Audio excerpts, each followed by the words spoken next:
Hello, everyone. Welcome to It's a Long Story, a place where we roll dice, we tell stories, and we create magic. We are here with our lovely crew from the New Moon. Everybody take a look at your camera, wave, and say hi. Hi. Hi. Hi. Looks like we lost Matt for a minute, but I'm sure he'll be coming back in. Yeah, it's been a minute. Happy to be back home in the bubble that is this room with you and the square with you lovely people. For those who are wondering what the heck this is, hi, we are a D&D live stream that runs every Monday, Tuesday, Wednesday, and Friday, having 4 parties existing, living, breathing in the same beautiful world, or in the same homebrew world, the wonderful, beautiful world of Ianthe. I was purposely being silly on that because I don't know if you guys saw it, but there was a little clip that Kay made to purely just make fun of my exact cadence. No, just kidding. That is actually probably my favorite video of all time. I love it very much, and I watch it maybe once a day. So thank you, Kay. So yeah, if this is your first time here, welcome. Hope you have fun. Before we jump into tonight, getting back into it's been what 2 Tuesdays or just one since we missed. It was just last week. I see it 2. Okay. All right. Great. Well, it feels like a billion. So super excited to get back into the swing of things. But before we do have a couple of announcements. First and foremost, our as start playing is sometimes one to do, our drop in drop out campaign, our Humblewood drop in drop out campaign is blowing up. So we have I believe we have 1 spot left for this Saturday for anybody who's interested in joining in. But for those who have not heard our Humblewood Silk and Sunder campaign, or have never heard of Humblewood in general, yeah, Humblewood is an opportunity for you, for anyone who is at least somewhat familiar with D&D, to be able to play as their favorite woodland creature of the air or the sky, with custom races, obviously, as well as a couple of custom classes, some cool new spells, magic items, things like that. It's super fun. We've made our own sort of homebrew campaign built off of it that is quite zany. And somewhat cartoonish. So it's a kind of a little bit of a break from the heaviness of where Ianthe is at right now. So yeah, if you're interested in checking that out and possibly joining, first off, it is a drop in, drop out campaign, which means that you can join for a single session, you can join for multiple sessions, take a break, come back, whatever. The choice is completely up to you. But if you are wanting to learn more about it or possibly sign up for a game, we are running, I believe, for most Saturdays. We're for all the rest of the Saturdays in July. We will be off, I think, the first weekend of August. Some more stuff on that a little bit later.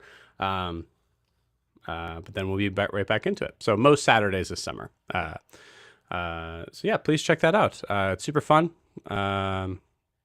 Also the link is startplaying.games/GM/It's a Long Story. Also, if you're watching this on YouTube, it is in the video description below. Let's see. Also, for those who've been wondering as far as like finding a new person for the Friday campaign, we are officially closed on that. We have found the person. We have worked through it. Hannah will be joining us this Friday. Very excited.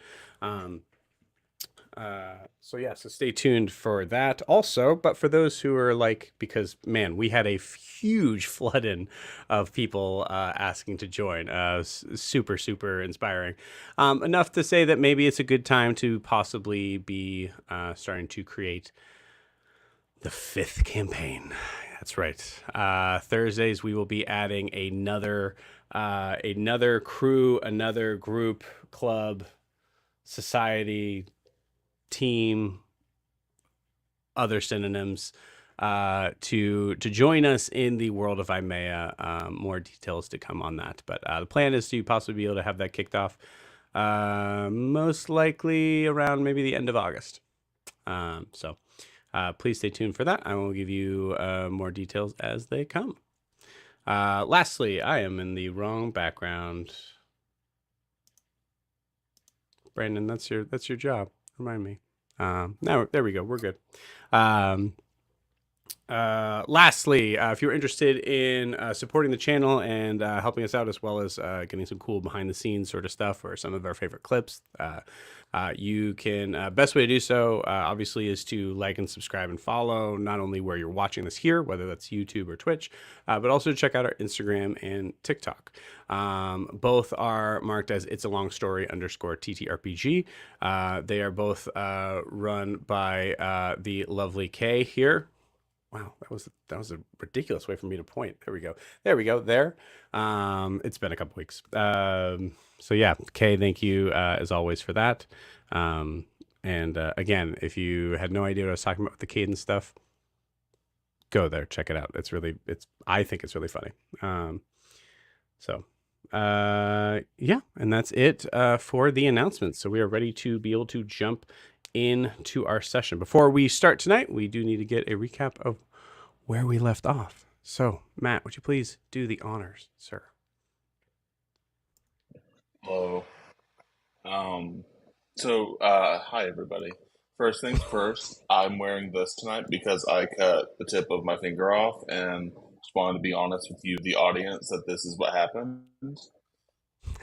This is the injury, and it's no one's fault. And I'm just saying, if I No roll more a lot context, lower please. tonight than normal, if I roll a lot lower tonight, just please know that I'm rolling at a disadvantage just in life in general. So thank you for your sympathy.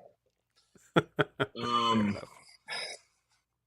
So we started last session off post conflict with the giant snake creature. I believe it was Royal Snake Regent or something of that nature that we had just demolished the previous session. Coming together shortly after that combat encounter, we started picking up on, or I should say, really, Ianthe and Grienne started picking up on Elissa and her tone and her like being a little altered, noticing that she seemed a little bit more bloodthirsty, and that the rod inside of her seemed to be taking a little more control over her personality.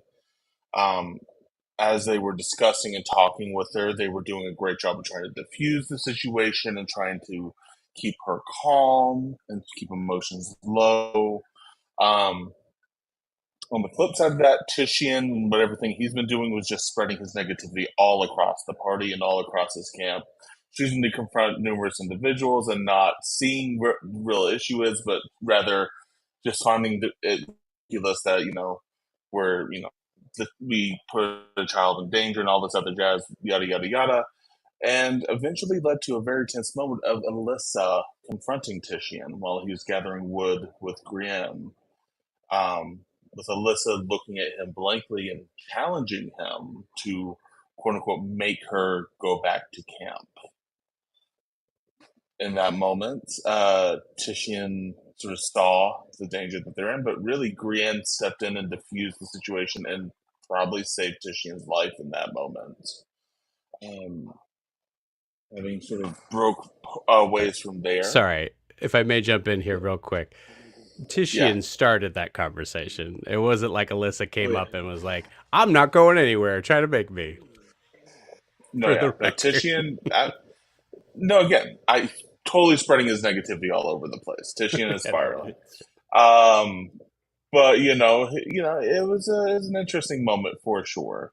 Um, as that was going on, we were setting up camp for the rest that we're hoping to get. Ianthe and Jet had a moment inside of the wagon where Jet handed I apologize. His book, his tome to Ianthe. Codex. Forgot the name. Codex to Ianthe, in which Ianthe then actually talked to Codex and got more information about the rods and more information about different things. And I believe that's where Ianthe and Jet learned about Zajar, and that it is a place that we may be able to find some help with the rod situation in Elissa, maybe possibly even finding a way to separate them. So as that was ongoing, everyone kept preparing for the night, preparing. Tishian found himself sort of slightly separated from the group, and he started sending to Mir in preparation for our traveling there. Upon that, he found out that the rebellion seems to have been squashed. The mayor, Fosberg, is no longer in power. And more importantly, his brother Hobbs, lieutenant in the Roar, is currently in power and overseeing the city of Mir.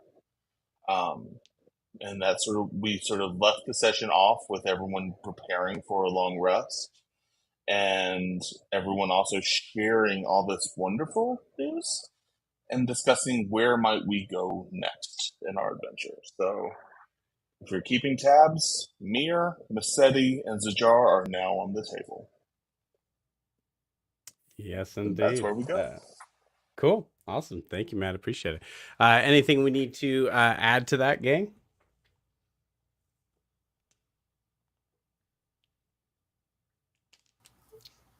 All right.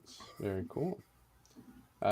Sweet. So, without further ado, let's jump in. So first things I think we want to handle in walking into the sessions, because there's a lot of discussion that was actually had with where to go from here on bringing Elissa, of which Prisha probably would have been against some decision stuff, but obviously Prisha was not here as Kay was out. So I think the first thing I want to do is I want to ask, I think, Kay, straight out, do you think that Prisha held her tongue here, or do you think Prisha just didn't hear it? How do you want to play that? In my mind, as I recapped the last couple sessions, had kind of had the thought that Prisha, for the most part, is just watching. And she's probably not sticking super close to one person, but she's kind of watching everybody as all this is happening, kind of taking stock of the group. And so I think in the beginning of the discussion about I'm sorry, how do we pronounce Zajar? I was mixing my J and my H.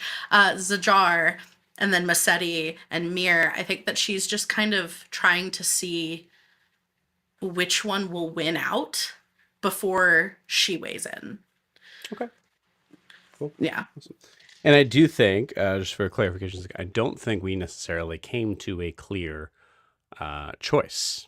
So I think when we jump in on the scene, it's important to kind of remember that right now at this point, everybody is just knowing that whatever their choice is going to be, the movement is still going northward. And I think we'll jump to there. Can I make a? Yeah, go for it. I was just gonna say, if I can make a suggestion. Are we about to have a long rest right now, Joe? With watches and things of that nature? I was just about to ask. Oh, okay. Because I was thinking we could have a long rest and then RP discussing it in the morning to give some space there.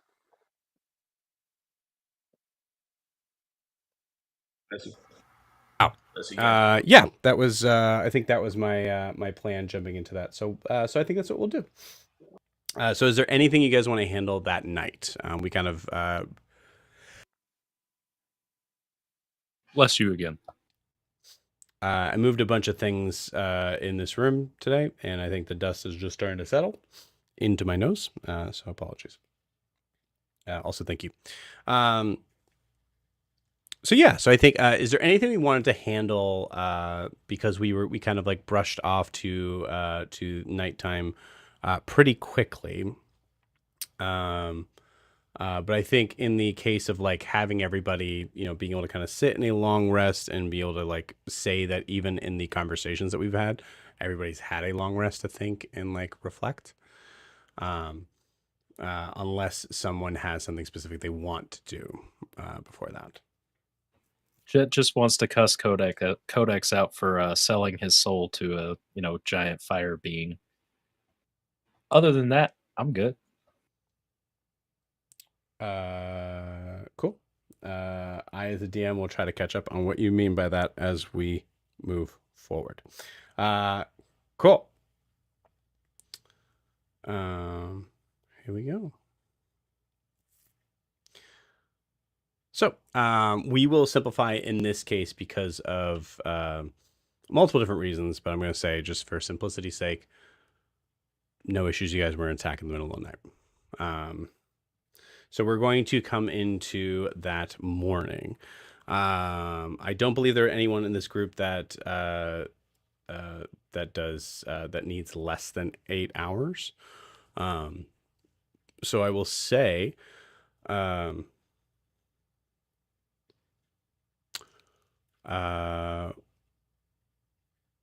tell you what, let's go ahead and we'll do a non-combat initiative sort of kind of like start out. And once it's your turn, you can decide whether or not you are waking before the others when that comes in.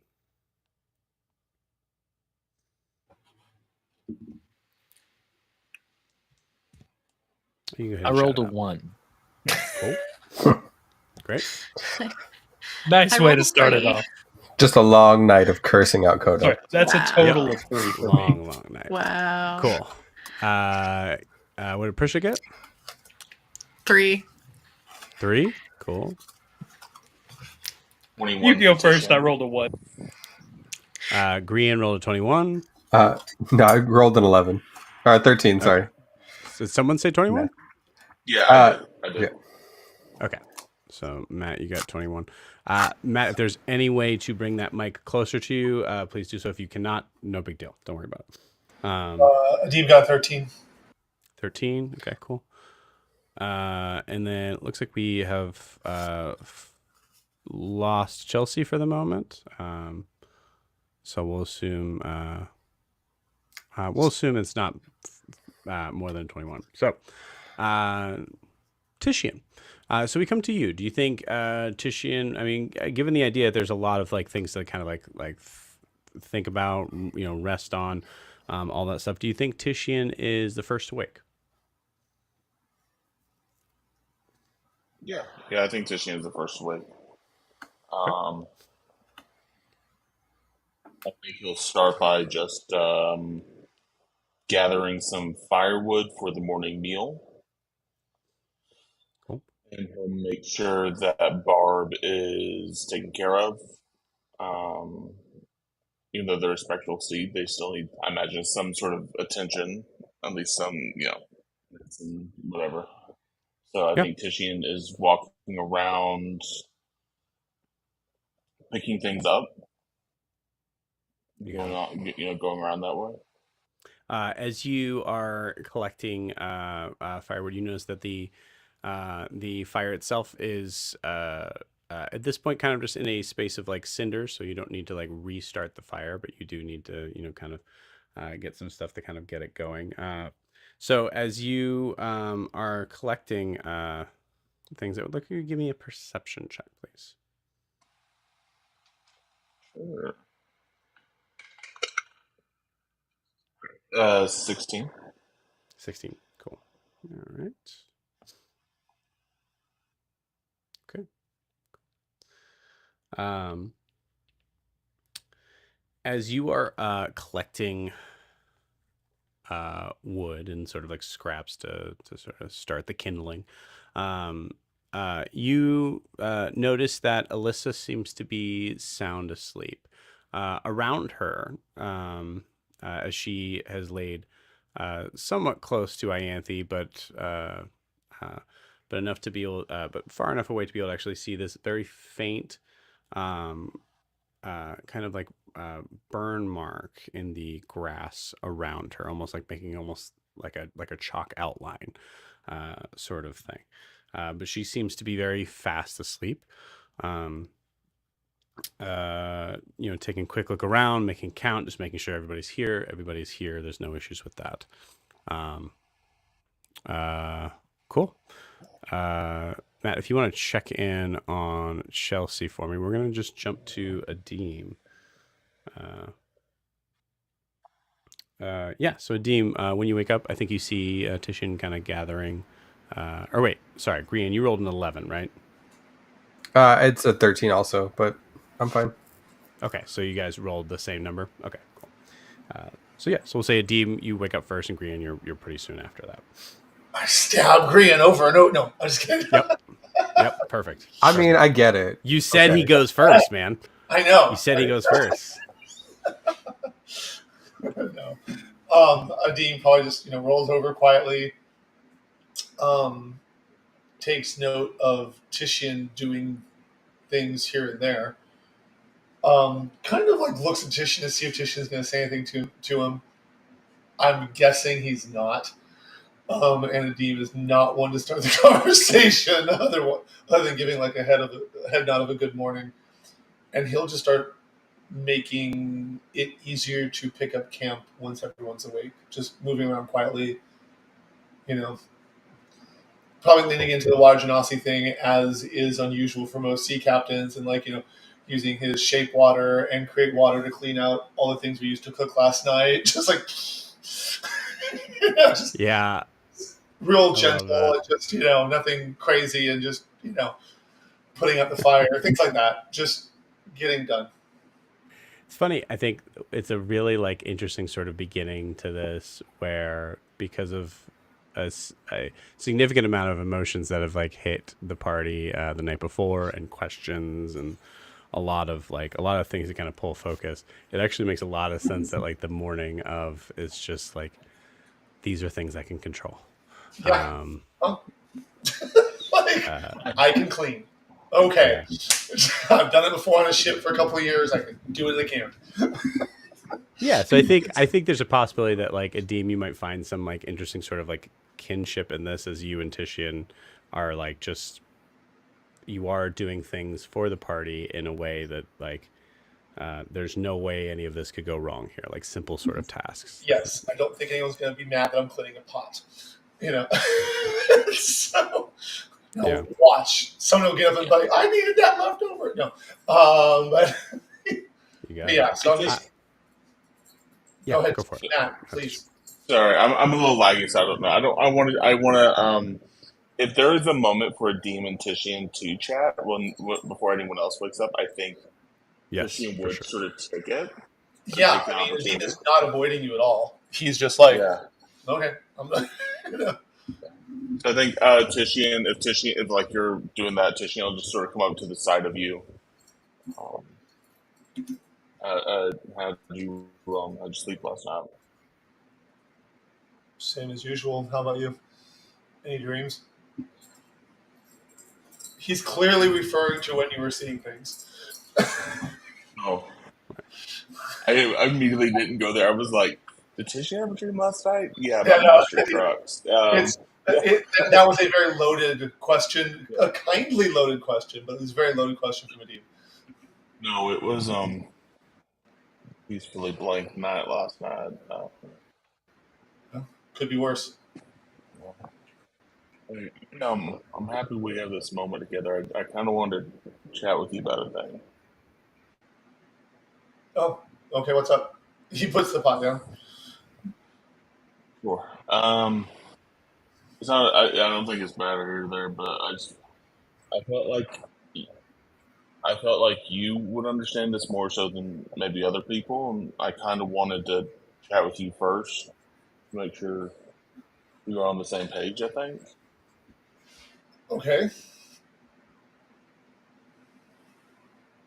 think it's important that, and I know what I'm saying here. I think it's important that we still go to Mirror. Okay. You know, I know my brother's there. I know I shared that with the party last night. But I think, as you know, we've fought alongside each other, you know, this whole time. I think it's just something important for me to share it with you. Like, I think it's important we go, and I wanted to see where your head was at with that decision or that thought. The only thing that would concern me is making sure I understand what my boundaries are with your brother if we confront him.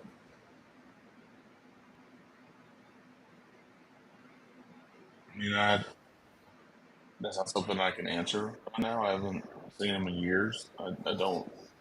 I know he's in the roar and he's good at being in the roar, but I don't. Well, if he threatens the party,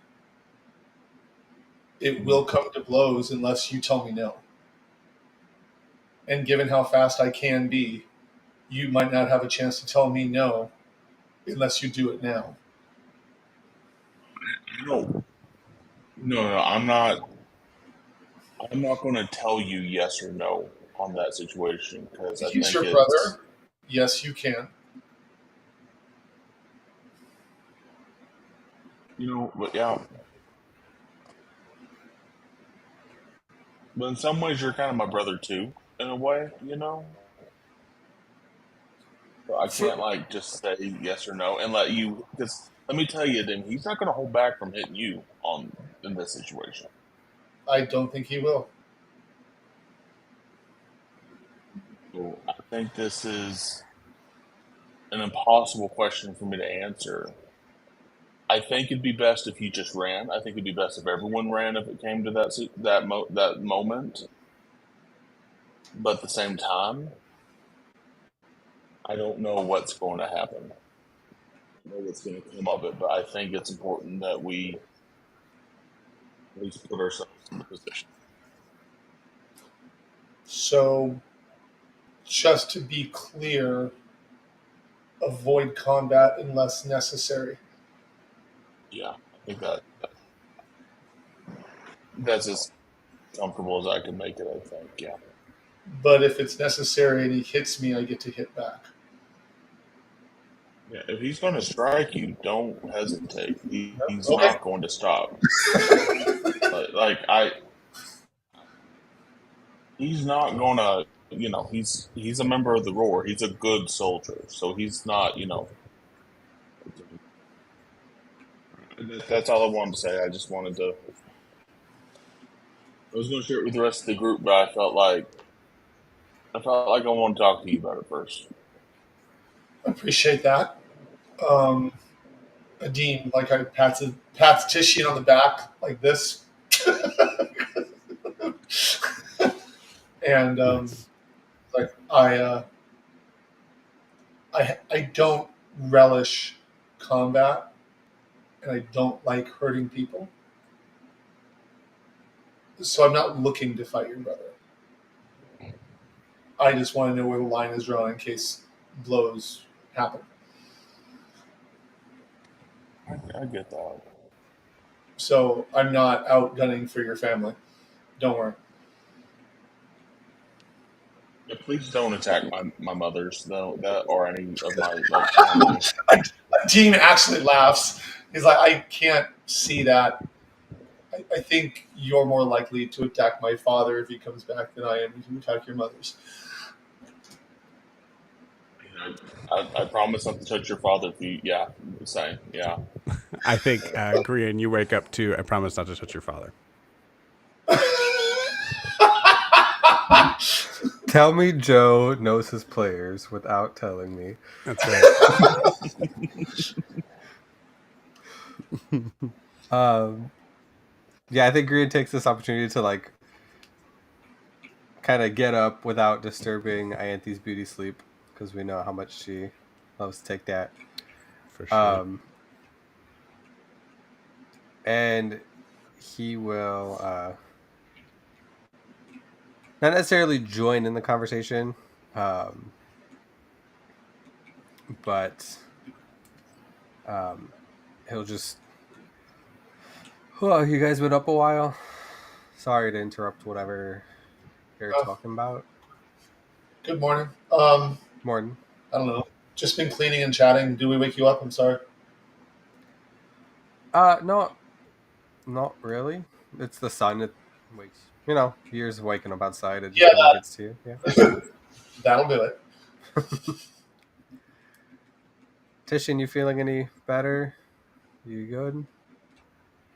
Yeah, I'm feeling all right. I'm same as always. How did you sleep all right? Yeah, a little bit warm, a little bit warmer than I thought it would be, but I've and like sleeping in a vicinity near Elissa, just not putting it together. Um, Mm-hmm. yeah, a little bit warmer, but I slept pretty okay.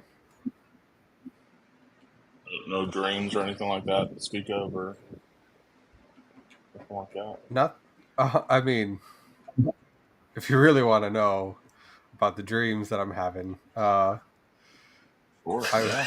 Team just shakes his head, smiling, and goes back to cleaning. I think Grian runs on this tangent. He's like, I was at this bar, and like it kind of goes off. There was a whip, and it just like cuts back and forth.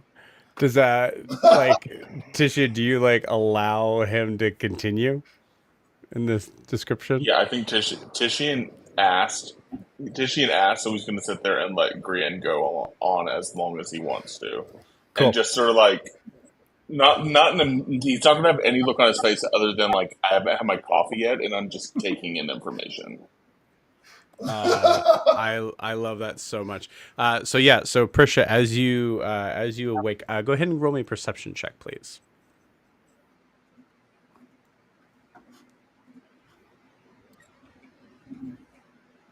Perception, you said. That is a very good harbinger for the rest of the night. 25. Oh wow. Okay, cool. 25. You I wish I could give you more on this. I'll say with a 20. Oh, actually, I might be able to do so. With a 25, in this order, this is what you see as you wake. You see, I think from your position on where you wake up, you see that Grian is talking excitedly to Titian, but with his back towards you. And you see a look on Titian's face that I think is a mixture of I don't know. Titian, what is the look on your face as you're hearing this spicy tale? Spice, I think it's a little bit of it's slightly excited, but at the same time, I think also a little bit confused. Yeah, I Like, like that.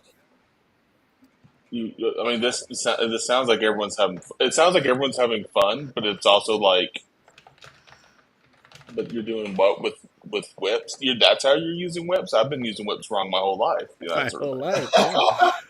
Yeah. You also see that Elissa is fully awake as this conversation is happening, and is just resting her head on the pillow, just staring up at the sky. You also notice. You also notice that there is there's an interesting looking patch of flowers that I believe you may have seen fairly recently before, if I recall. The idea of where we've kept these very light blue flowers that seem to be about maybe 30 to 35 feet off from, I'll say, closer to Elissa, but basically 35 feet off from the circle of where your party is. Okay. Prisha is going to, I believe Fuff is a summon.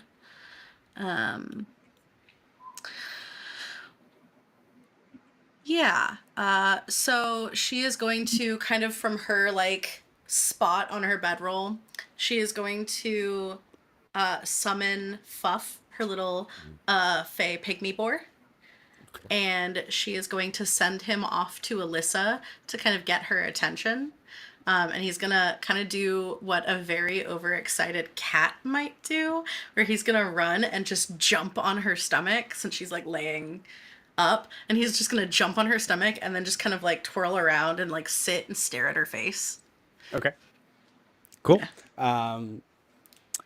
As soon as she jumps on her stomach, you hear an audible, but then some laughter as there's some cuddles sort of happening between Elissa and this boar. I'll say Prisha, like the 25 is pretty dang good, so kind of like giving it a little bit more of a extra oomph into insight. Elissa seems to be Elissa this morning. Okay. Prisha's gonna kind of wave her hand over at Elissa, kind of in a like, come here kind of way. Since like, good morning, come here. I got your kind of like shifts in her like her bedroll and kind of like is trying to like get up, but at the same time also while holding a pygmy boar. So some difficulty, but then eventually kind of comes over to you and goes, I have your pig. His name is Fuff. That's a cute name. Like I the like sound. Fuff. Like Fuff. Does he make the sound?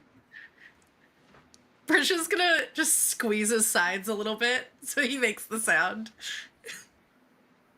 Yeah, cool, awesome. Yeah, there's a little and an extra sneeze from that. How are you feeling this morning? Good. I was hearing a really weird like story from Grian about like this tavern and using like all these whips, which sounds like dangerous, but like they seemed to like they kept saying like, you know, like, oh, it was perfectly safe, that we know what we were doing, and I really didn't understand what was going on, but it was very interesting. That sounds confusing. Yeah. How'd you sleep?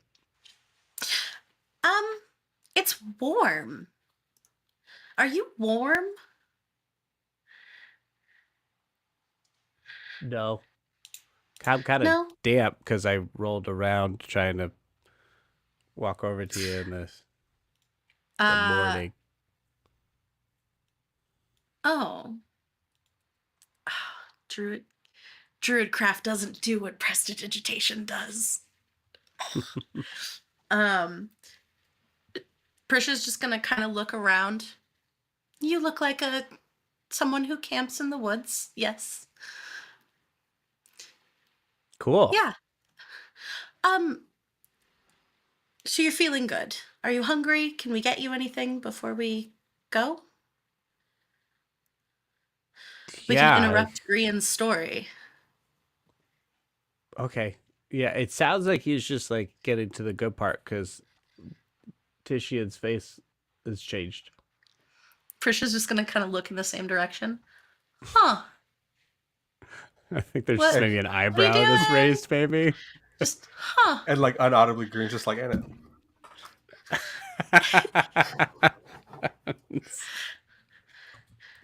Grian. Yeah? Grian. Yeah. Oh, Prisha, you're like... Go back a bit. We were trying to listen.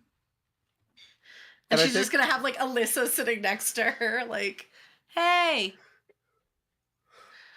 You know, and by the end of it, we're all really great friends. a little sore, but I think it's just from sleeping on the ground. And the whips. Yeah, whips, they make great friends.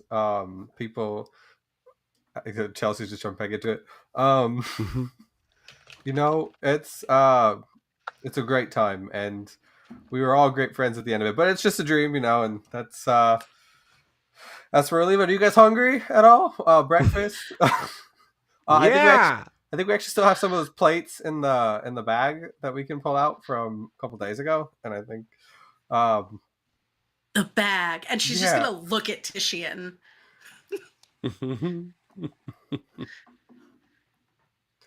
Can you grab the plates out of the bag?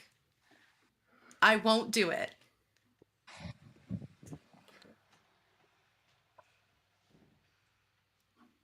Oh, and there they go. I will say also, That's a no. yeah. he's like, Titian goes to reach into the handy haversack and then just disappears into it. Sorry. Guys, the bag man got him. Yo, not funny. The bag man is scary. Some of this is in game. No, guys, seriously, stop it. Bagman's real. Yeah. Titian, it's not funny.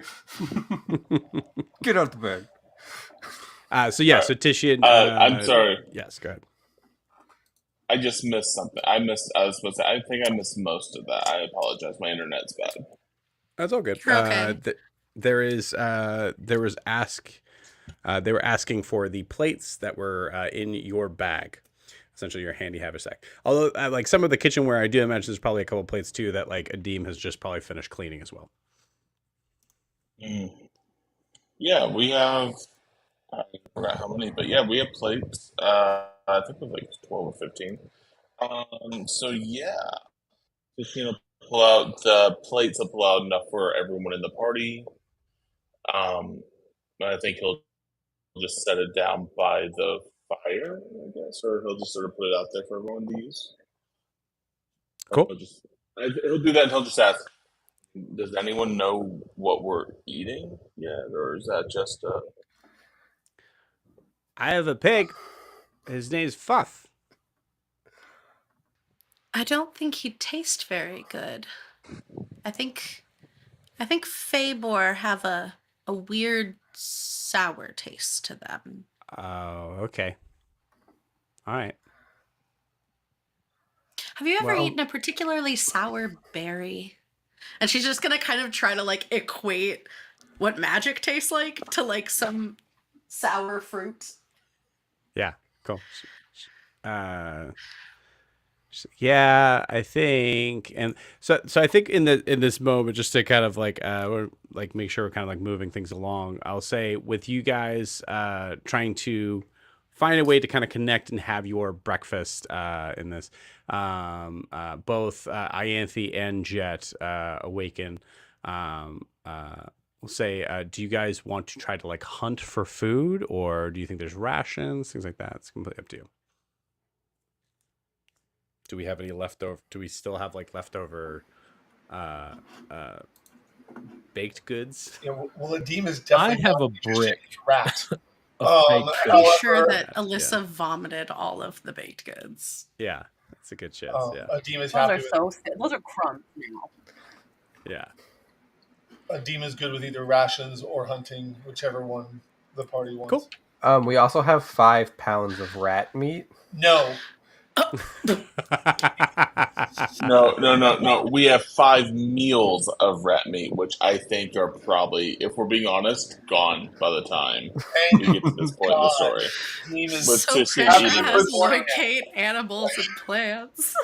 Like, I think during everything, Titian has just been like eating raw rat meat by himself, like just probably as a snack. Okay, cool. We'll say for those that so who do they think goes out hunting? I'll go. Krisha has locate plants and animals. I can help. Sweet. Yeah, that's actually very useful. There's for a this. treat.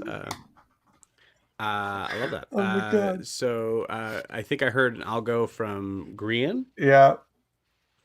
Cool. Titian and or Adeem. There you go. Sorry, I was trying to see what was making Grian laugh. I can go out with a Grian and I can help just in case. I don't think that a marshal should go out by themselves. Prisha's find locate plants and animals is less hunting and more of like going to the grocery store and seeing what's down the aisles. Still other things in the grocery store For that real. might not like you. Right. Yeah. I feel safer with Adeem. Actually, like with us. let's have some fun with that. So we'll say because within the three of you, you're definitely going to find food. We're not going to have to worry about rolling with that. But let's do this. Prisha, if you'd like to use the locate plants and animals, let me look at the spell real quick just to see if there is something that I I'm being believe that I have sent. to describe or name a specific creature and like okay, cool. focus on what it might look like. And then I Sweet. do have a question of how specific I have to get though. Like if I was looking for rabbit or rabbit-like creatures such as weasels or, whatever, how can I say small compact mammals? Like Yes, you have to say it just like that. though. okay, great. Small, compact mammals. And we'll say if you want to use this as a upward inflection? yes. I mean, ritually casting, I think, makes sense. So you're just spending the 10 minutes. You don't have to use that as a spell slot. Thank goodness. Yeah, cool. Asking for small mammals. Compact mammals. Incredible. First off,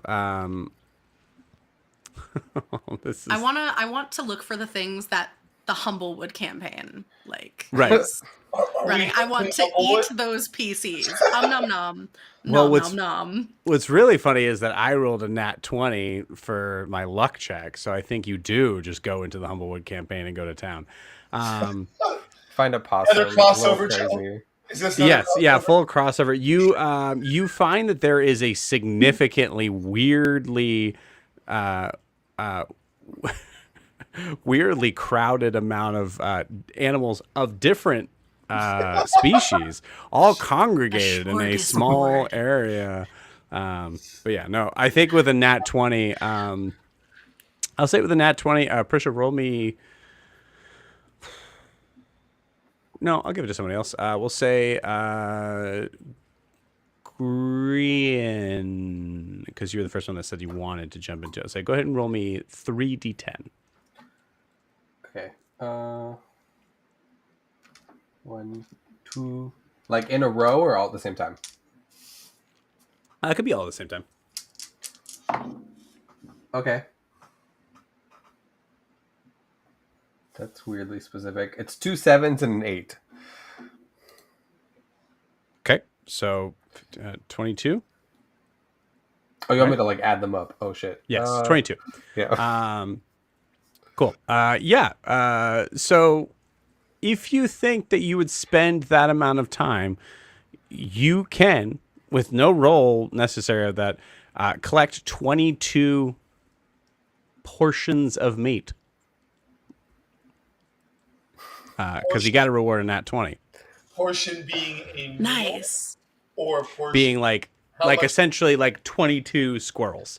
Would be the way that I would. Yeah, how many people Got can it. eat a squirrel? Like, is it like Yeah, one like per it takes person? like what, 4 for Titian full for a of, meal, like- right?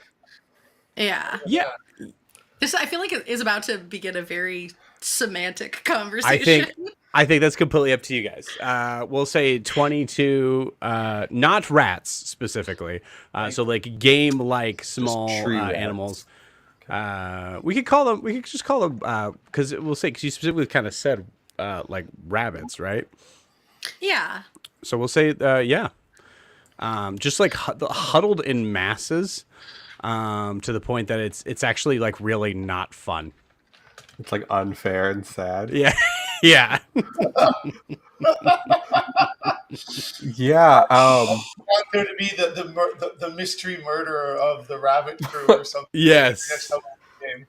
Suddenly, The 22 number- of them vanished. I don't know where they The number went. 22 will be the Humblewoods 13. It's Yes. their version of that. Yeah. That's so I would upsetting. I'm say sorry I brought this to life. whatever number Adeem thinks it would take to feed the party a fresh breakfast is what I would go for. Cool. And I would stop at that number if it's less than 22. Like, I'm not trying to like decimate the forest. It's like, Yeah, I mean, this like, number also feed everyone.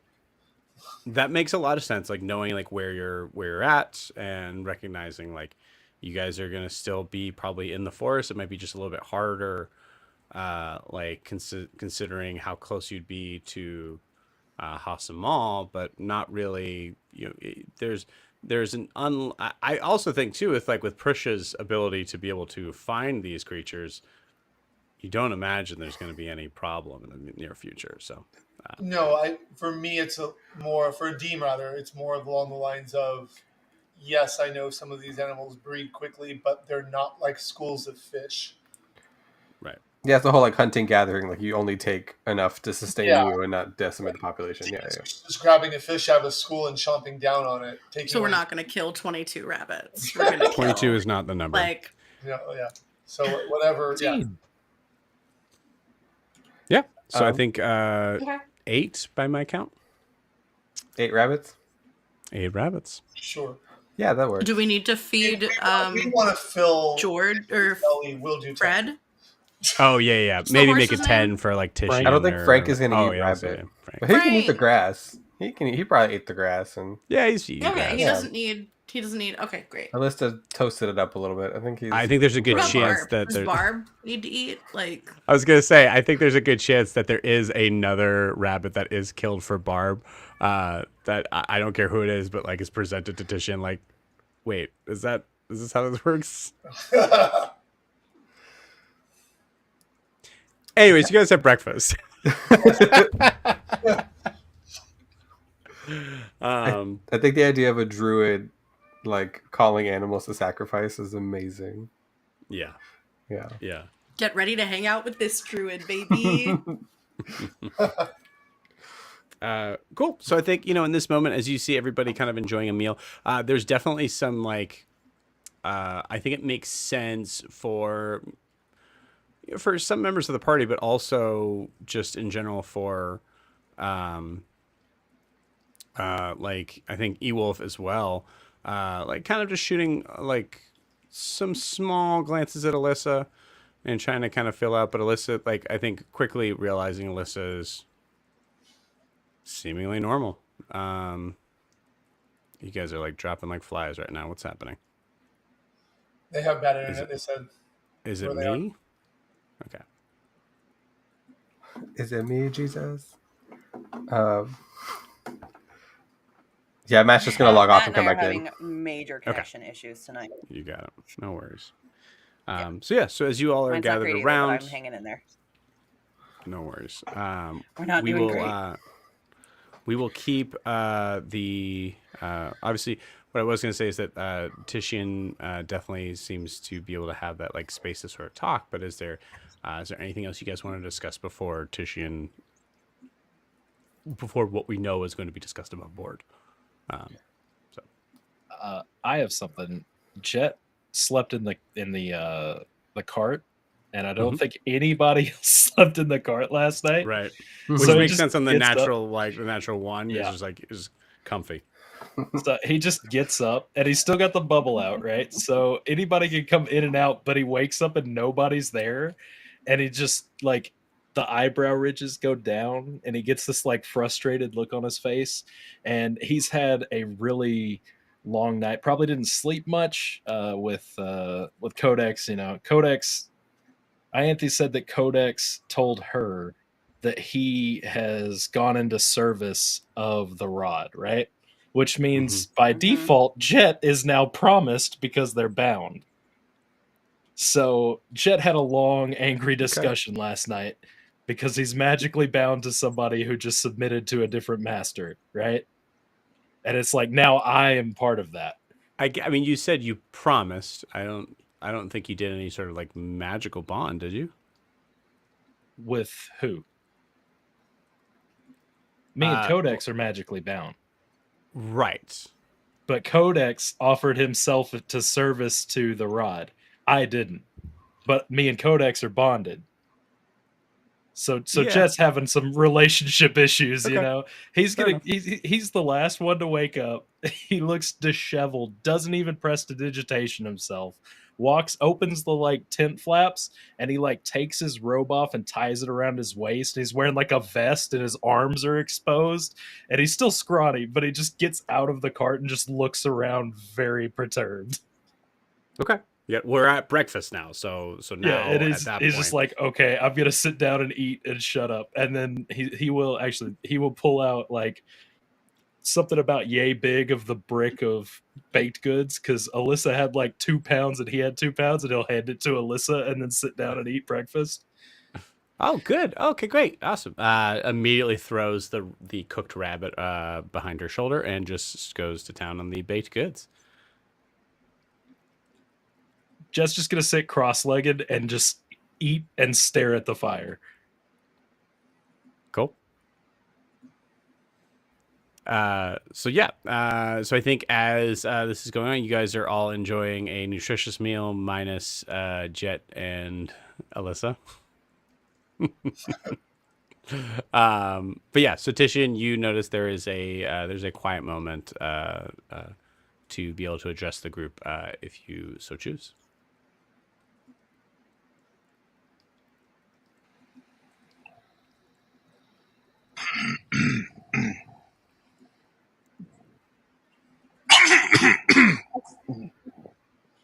All right. You doing all right there, Do you have Titian? something You in need your to. throat? Yeah. Everyone. Do you need What's some going water? on? Did you, She's gonna Do you wanna reach say for her like something? water skin. Do you need water? No, I was just trying. I was You just want trying to some get of my y'all's attention croissant? for a second. No, I do not. Okay. Thank you. Alyssa, for no. Did you get enough rabbit? I just want. Thank you. I appreciate y'all bringing back plenty of rabbit. Could have done with one or two more, but that's okay. Anyway, sorry. I wanted to make a thing. I know last night I kind of left us on a dour note about Mir, but I just want to let y'all know that I still think it's important that we go ahead and make the trip there. I think it's important that we go and finish what we started, whatever that may be, however it might end.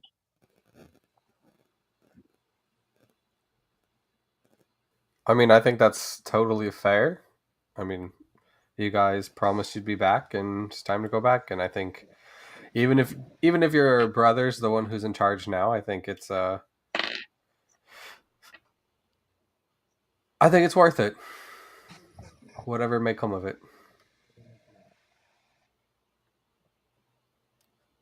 I mean, I we thought we were promised to going help. to Mesetti.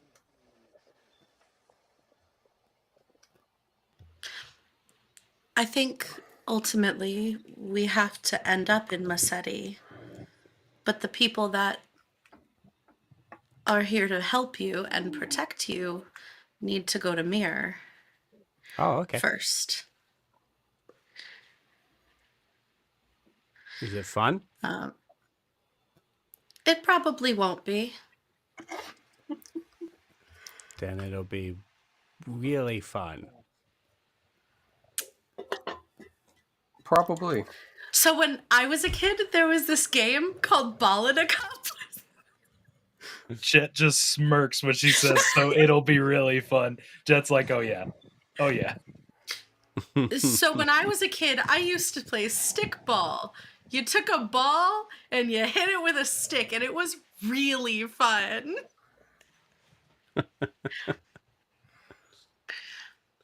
I'm Okay. waiting for Frisha to be like, I played hoop and stick the whole time. Yeah, Jet's just like, what are these games? You got invited to play with people? Oh, no. I played by myself, I think. Anyway, what I'm saying is fun is something you can make. Okay. Don't look at me like that, Ianthe. Titian, are you okay if whatever the outcome is the outcome? I mean, I'm not. And Titian's going to kind of look towards Adeem.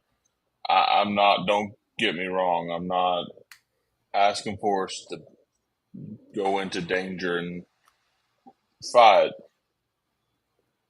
I just think that we said we'd help these people, and maybe that help looks different now. But I think we owe it to them to still show up and at least try something. Not, I'm not saying we overthrow or anything like that. I'm just saying like we need to show up for them. So are we still thinking the same plan as before then? Or do we contact Riley and maybe Cavish and get them out of the city? Adeem's face darkens noticeably when you say Kavish. Hey, if I we're had a gonna do this, cabbage. We don't know. we gotta figure out these details. I hate cabbage. Kavish out of it. And we don't know. I also hate cabbage. Goes to put a hand up to Prisha. And Prisha has no idea what that means, so she's just gonna grab Elissa's hand and be like, cool. Yeah. Okay. All right. Hands are really cold. Yeah. I mean, we don't know if without the mayor in place, they might not have the same. They might not have the same sort of like ability to sort of transport as one unit. They might not have the leadership and the direction needed for that. But I mean, if we can reach out to Riley and still transport them, that would probably be at least save some of them. That I think that'd be welcomed. I imagine. Where are we transporting people? Are we transporting civilians? We were Sorry, going to that's not a word transport Prisha would them. know. I do think at this moment, Titian, you recognize at least three and a half of you, count Elissa, have no idea what you're talking about. Yeah. Oh, yeah. Let me. So we came across the town early in this adventure that that was in a really dark place because of the roar, and we kind of started an uprising and rebellion there to some extent, and we kidnapped the mayor for a short period of time and did a couple of other things, and I got stabbed by a ghost, and then we told them that we were going to come back and help them. This whole journey for the rod started by getting it to help give them the power they needed to break themselves free. And well, we've been gone for a while now, and we haven't been able to get back to them until now. Well, yeah, we didn't know as much about the rod. We just knew it was we just knew there was a magical power that was supposedly going to be able to help set them free from the roar's influence, and we've learned a lot.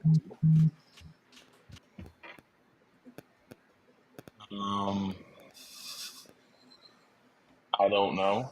I mean, the rod probably would, but No.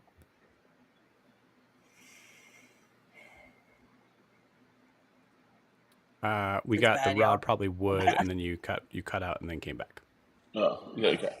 The rod probably could, but I think it'd be a misuse of its power to do so. I think it'd be irresponsible to use it in that way.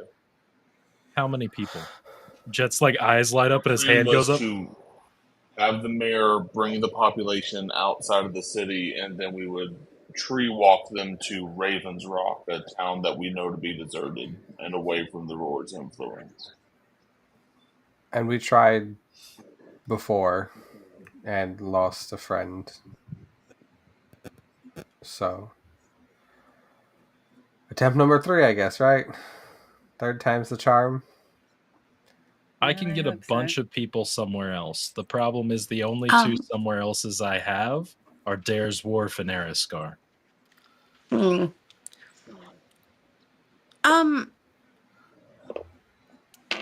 Could I don't know if Prisha would notice like Grian's tone being like actually like I assume Grian is genuinely a little bit like bristly about this, having lost someone. I don't know if Prisha would notice, but I feel like there is a chance she might after watching everybody interact for a day, Yeah. like in a high stress environment. I think it's enough to be able to roll an insight check. Great. Yeah. That's what I was hoping. Insight, my most useless skill.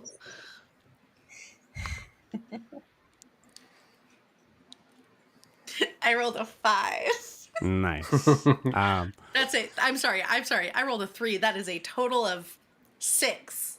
There you go. I think as you're like noticing this, you start to hear some sort of weird thing with Grian's tone, and as you look up, you realize that you had let your jaw drop enough to catch a bone that you forgot to be able to pick out.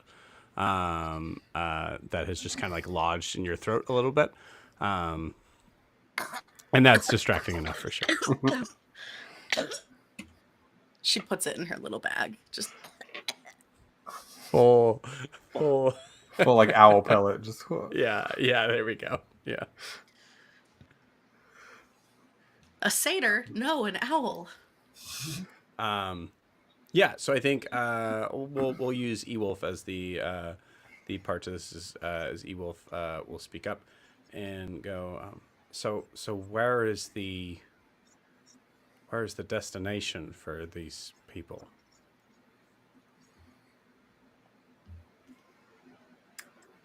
We were going to take them to Raven's Rock, I think.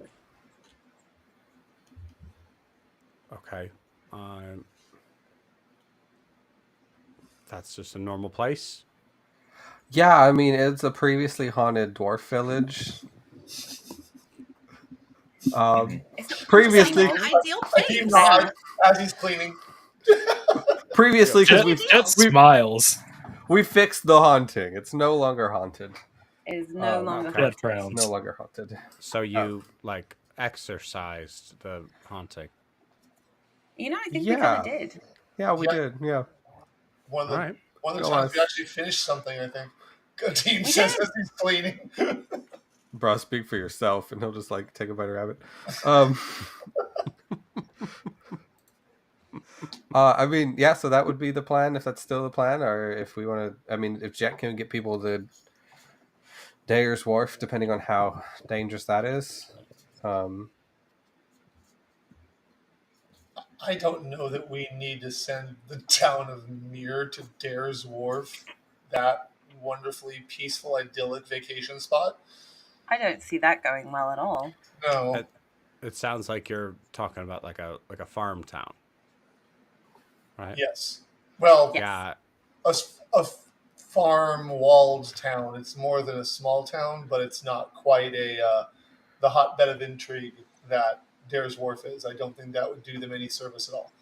Right. Yeah, I second that. As the farm boy in me felt very out of place in Dare's Wharf.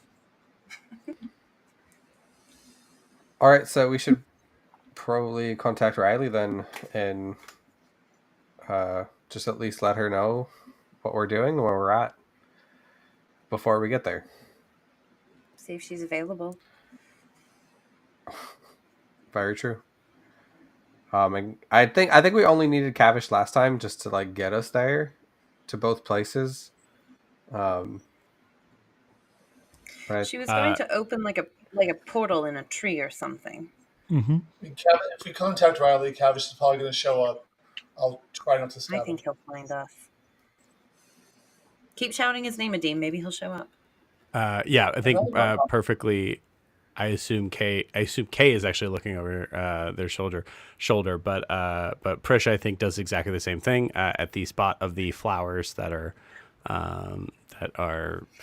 noticeably behind them. But you're the only one that seems to have caught this. And I don't see these flowers anywhere else in like the clearing that we have like made for our camp. Yes? It's Correct. just in this patch. The flowers that were closed in a book, was Prisha a part of that whole thing? I cannot remember. No, it was just Ianthe and It Adeem. certainly was not. Have never Yeah. seen them. It was shown to me, but Great. Although Adeem has Okay. seen them before, has he not? Yes. I mean, if I become aware of the flowers back there, then Adeem will recognize them. Yes.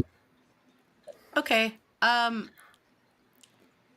think at some point in is Jet raising his hand, or have I froze? I'm not raising my hand. Okay, great. So I think Prisha, like, sometime through this conversation, is gonna like go over to the patch of flowers and just kind of start picking them and like Okay. putting them in a pouch. You got it. Much I more have noticeable no to see. idea. Yeah, much more noticeable to seeing someone going over there. So I think no roll necessary, Adeem. If you happen to look over to where Prisha is, you and Probably watching anybody around. else. I mean, Yeah. I see that, and Adeem just goes, seriously? And just starts looking to the sky to see if he sees either ravens or a phoenix. Just Mhm. like starts looking around. You got it. Yeah. You don't see any right now at this moment. I will say also, Prisha, as you are picking them, you start to notice that some of them seem to like magically. Yeah, I guess that's the best way to put it. Like magically seem to like kind of like turn to dust and shrivel up like quickly, and then they don't like turn into just like dirt that kind of goes to the ground. They just seem to like turn into like literal dust that seems to like just fall off into the air. It's actually kind of closer to Prisha's ash. gonna try to put one in her mouth.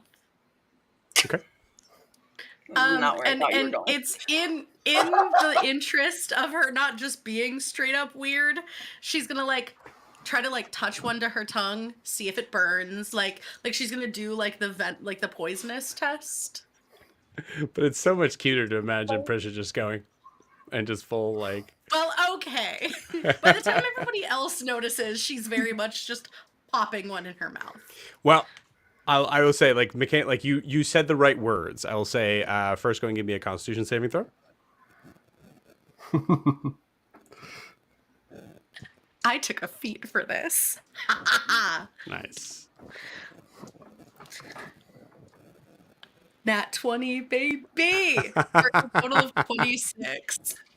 Incredible. When it matters. Incredible. What's the feat you took? I took. Oh my gosh! If I could look at my own character sheet, I took resilient. Oh, okay, cool. Yeah. Yeah. Nice. Good idea. Cool. Yeah, great.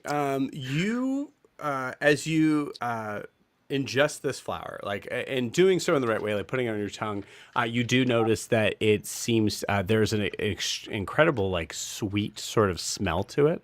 As you put it on your tongue, there's a moment where it's like there's an interesting sort of reaction where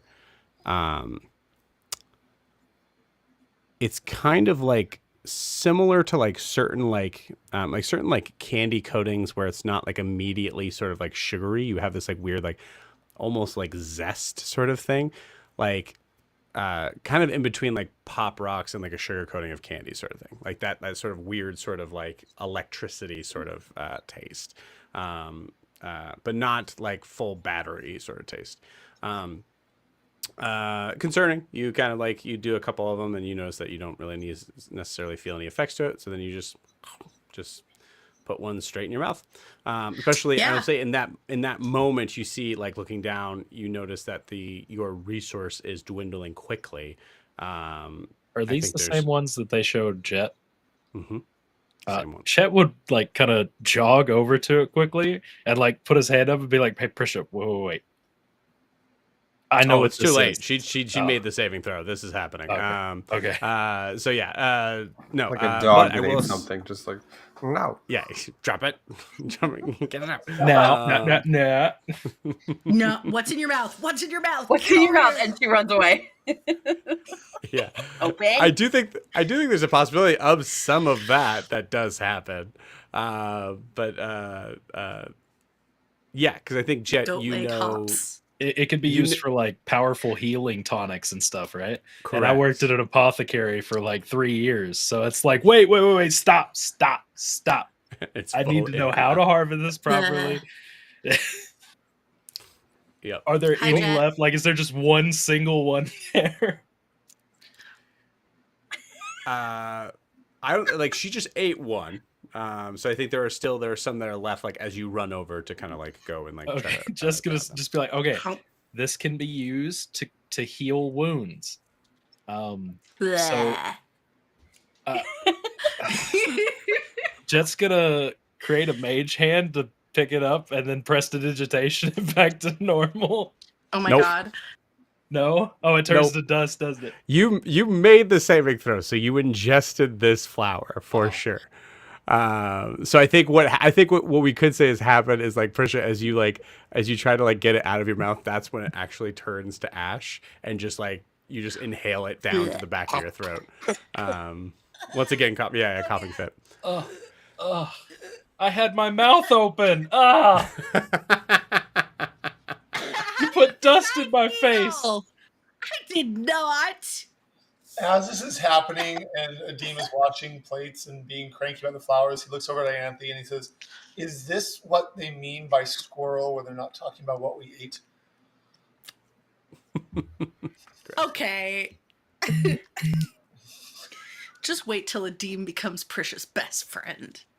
It'll happen. Just wait till he's knocked unconscious and no one wants to heal him, right, Prisha? Yeah, Jet. It won't be the first time. It I'll literally heal won't him. happen. Adeem's a whirlwind, man.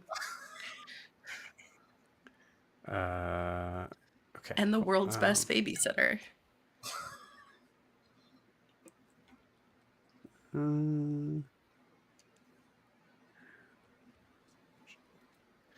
Yeah, so Prisha, as you you have that little coughing fit once again, but you also feel a weird sort of sense of Nice.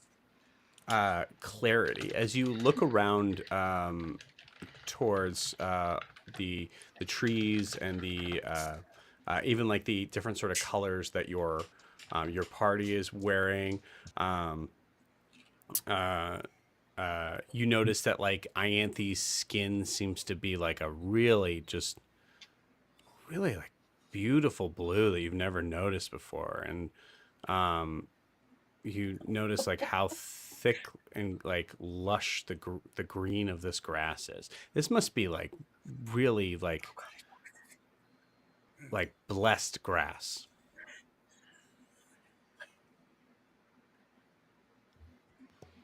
This grass is so pretty. And she's just gonna like she's gonna touch grass. Just wow. Yeah, this tracks. And he just keeps cleaning. Just like touches her ears. Mm-hmm. I hate it here. Incredible. Jet's gonna attempt to harvest some of this while she's on the ground distracted. Yeah. Yep. Great. You never noticed how because Jet has taken like that part of his robe off before, so you see like the arms. And you never noticed like how like shiny the scales are in like just like watching the sun sort of like reflecting off of them. It refracts, so it's kind of like shiny, rainbowy. Mm-hmm.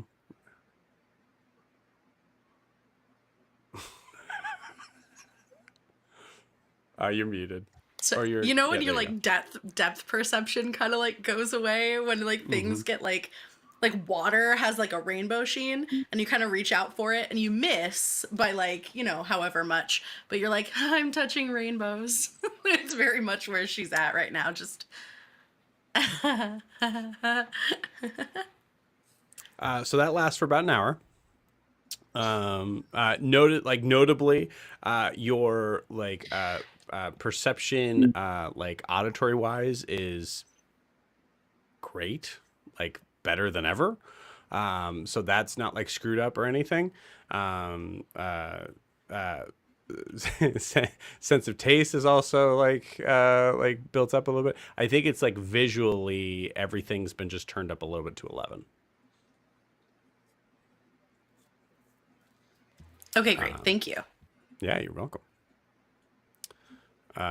So yeah, so this is happening. Back off to where we are in the group. Also, actually, let's go ahead and handle the mechanics of this. Jet, go ahead and give me a. I'll say using like alchemy tools. I'll say I Nature? won't. Yeah, I think we'll call it a nature check, but I'll say also Prisha is able to help you, so you have advantage on this. Okay. Are you being Prisha? Are you being more of a help or a hurt here? Being That's a the help question. or a hurt here.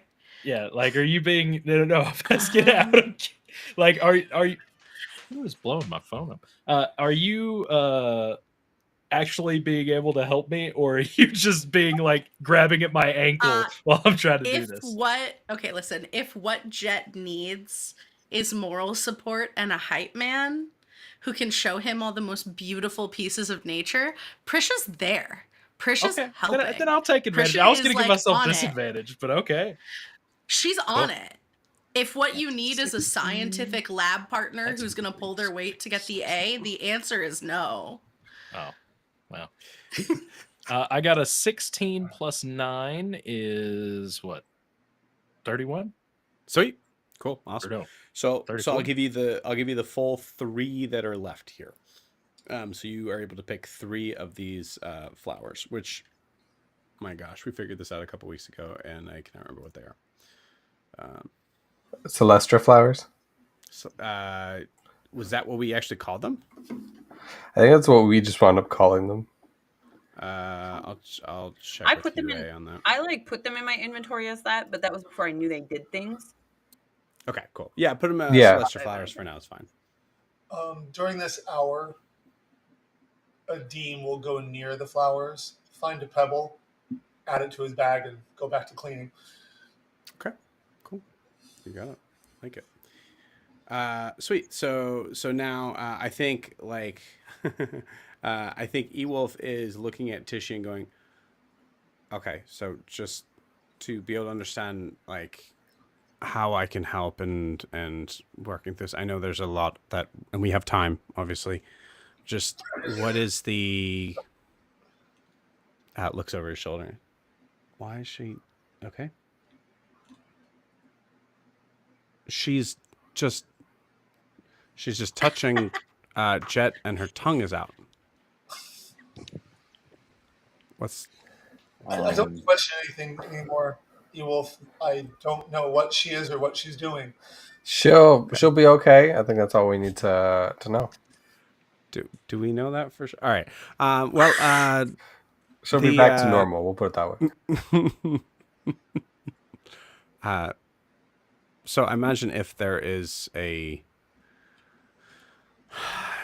this town mirror is now being run by a member of the Roar, then there's probably going to be some extra sort of security around in getting in there, correct? Yeah. And now we're talking something that Adeem knows something about, so he'll walk back up. Cool. Yeah. He's like, well, I mean, sorry, Tishin. Sorry to interrupt your train of thought. What does Mirror exist for? I'm not saying I want to destroy it, but what's its reason for being? Is it like a mining town? Is it a farming town? It must provide something to Hasamal for Hasamal to defend it. From what I remember, it's a farming town, and they supply crops, food. Do you know how much of the I could be food? misremembering. No. No, Tishian. He was a member of the Roar. Oh. Do you know how much of the food Mirror supplies? Because that's going to give us some clue as to how important it is to Hasamal and how many people they might put there. Tishin, roll me a history check. Sorry for throwing a wrench in your No, show. I can roll a check. Above board, I'll be honest with you, Tishian's a sword, not a logbook. I don't think he would really know, like, Yeah, but you might know, like, how this many information unless it was shared with him. Like, here or there. I'm recognizing that in the DC, but you never know. yeah. I would also say, like, and I've already rolled. I rolled you said a history check, Joe? Mm-hmm. I rolled a 15. Okay. I would think that I don't know if that is a success or not, but what I would say is Fishing would not see it as like it's much more important that the roar sees that they are considered strong outside of the city. So it's not it's whether or not how much taxes or food or whatever they get from Mir, it's so much more important to them that they not lose Mir as just a symbol that they were defeated. I imagine. No, I Right. Does that make understand. sense? This By is some this sort is of- just this is that just they for that they answering. squashed the resistance. Right. This is just for answering that question. That's something you can handle in the RP. But in the idea of like, Yeah. or truly, we're just kind of getting the idea of like, do you have the information to answer this question? So with a 15, what you know is that Mir did supply some of the food for Hasamal. Hasamal has their own resources on getting like on getting most food. However, there are like certain things that Mir was able to provide that, and I won't go into semantics honestly because the DM, that's one of those things that doesn't necessarily interest me. But unless we absolutely need to, because then I can. But the important thing is when Hasamal took over Mir, and this is something that Tishin, I think you do know. Mir is that much closer to Eriskar, and also would provide a good sort of scouting point to be able to see if there was any sort of invasion that were to be happening from Eriskar's side. From Dare's Wharf, obviously that's another sort of possibility, but that also, I think, something that Tishin probably wouldn't know like right off the bat, but it would be something that like Tishin has a you would have a pretty good idea that they wouldn't be leaving, turning a blind eye towards Dare's Wharf either. So there's a good chance that there are people in Dare's Wharf that are keeping an eye open. So Mir is a scouting point. It is also, as you guys recently found out the hard way, it's also become a whether it's something that they need right now is up for debate, but it is something that they have been using a significant amount of Mir's resources to transfer to Hasamal, food-wise. So Go ahead. Sorry. go ahead, Dean. Well, I'm just thinking. I'm having such a rough night. I apologize. No, you're good. Depending on, I mean, I assume you relay that to me. So it sounds like Mir is important to Hasamal, so we might see a force, but I'm gonna let me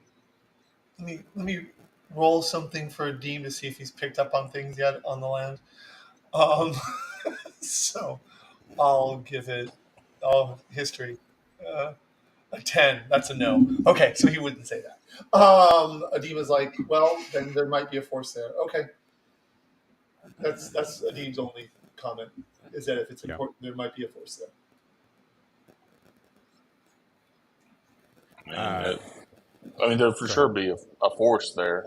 I mean, there's but whether it's there's probably forces in guard Dare's or Wharf. whether it's we are manning the towers, 10 man to a tower, it's a different thing. There's only a limited supply of soldiers in the Yeah, room. I'm not. And we have to. I was trying to see if by determining how important Mir is, how many of your people are they willing to put into that city, knowing that your brother's there and warned you off.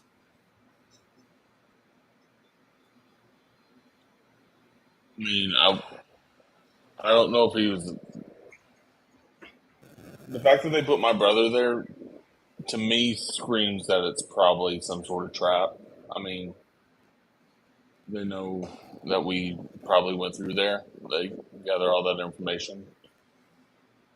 And I gotta be honest with you, it's probably the dumbest thing in the world to return there.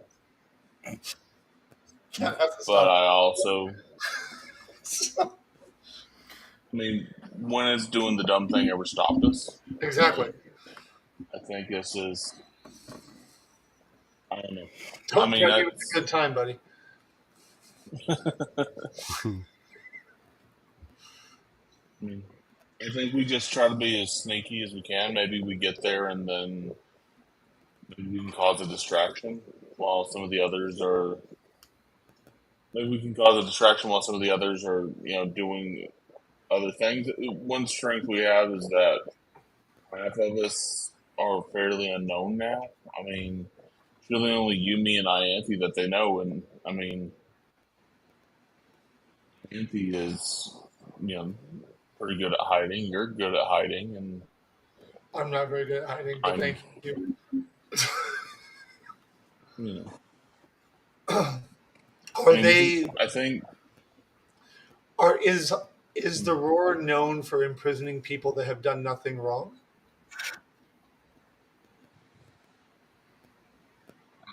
Jet says yeah, yes absolutely. as fast as Well, you Yeah. finish that Joe sentence. says yes, but Adeem doesn't know. Adeem may know I mean, because there was a caravan of prisoners Oh that yeah, the was slave. taken. Never mind. We did rescue that Yep. one person. Yeah. Okay, so Adeem goes, oh yeah. Okay, so then the three of us are going to be in danger the moment we're recognized. yep, probably. There is also, because you did roll a 15, so I hate to give you information that's probably just going to make you feel even more paranoid. But as I mentioned, Titian, and that's something you can choose to disclose or not, Hasamal is not stupid. The reason why they're making their reach further towards Mir was to be able to make sure they understood where any sort of attacks might be coming from. So that means that from Dare's Wharf, again, just a reminder, from Dare's Wharf, that means that they have people most likely stationed there, which means they may have also had eyes on you. Oh, I assume that. Yeah, that's Which means that in the idea of saying, like, they know us three, but they don't know They these might other know people. everybody. They might know everybody. Yeah.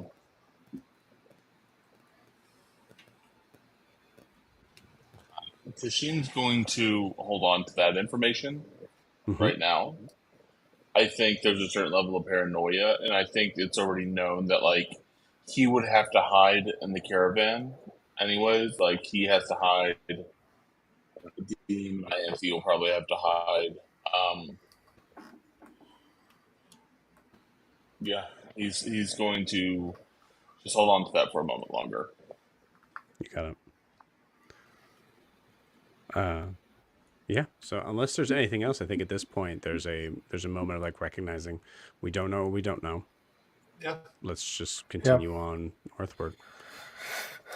Yeah, Green is gonna just say, so I guess we contact Riley and we do the dumb thing, right? If we're gonna be dumb, let's be dumb. Yeah. Cool. How do we So contact And would Riley? it benefit us to potentially send someone or a massive group of people to Dare's Wharf over? We've got people who can reach out to her, I think. I Not think me. should push come to shove, I would probably be prepared to do that, Jet. Okay, On the off chance we need it. it does take time, and if I do that, that is my one thing I can do. Like if a fight breaks out and we all need to leave and the safest place is to go back to Dare's Wharf, it takes time. which If we go spell somewhere are and we- you referring to? I am referring to Teleportation Circle, Okay, cool. which I currently I don't have it on. It's in my spell book, but it's not prepared for today. I would have to swap that out. I haven't chosen spells for today. We're still a few days out from Okay, you're still Dare's Wharf, so we got time. Okay. I think we're like a day out from Hasamal, if not like a half day, but we're still a few days out from Mir. Okay. So I will not have that spell. So if we go somewhere and we get run into a corner, we got to run, you know. We could do that. Got it. Got it. So I think unless there's anything else we want to discuss in the like breakfast sort of part of this, I think we're gonna just do like a quick cut.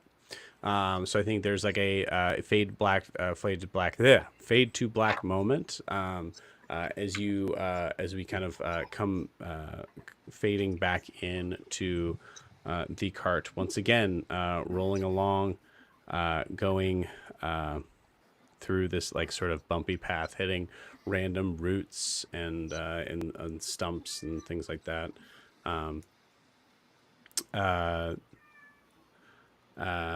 And I'm gonna roll something here.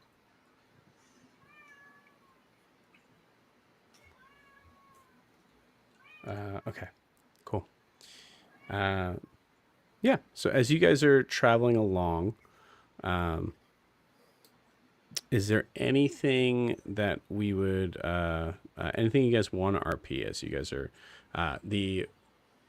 by this movement? You guys kind of took a little bit more time in the morning, so I think what we'll probably say is that you would get to Hasamal right at about by nightfall, which is both good and bad, like giving you kind of a little more space and stealth.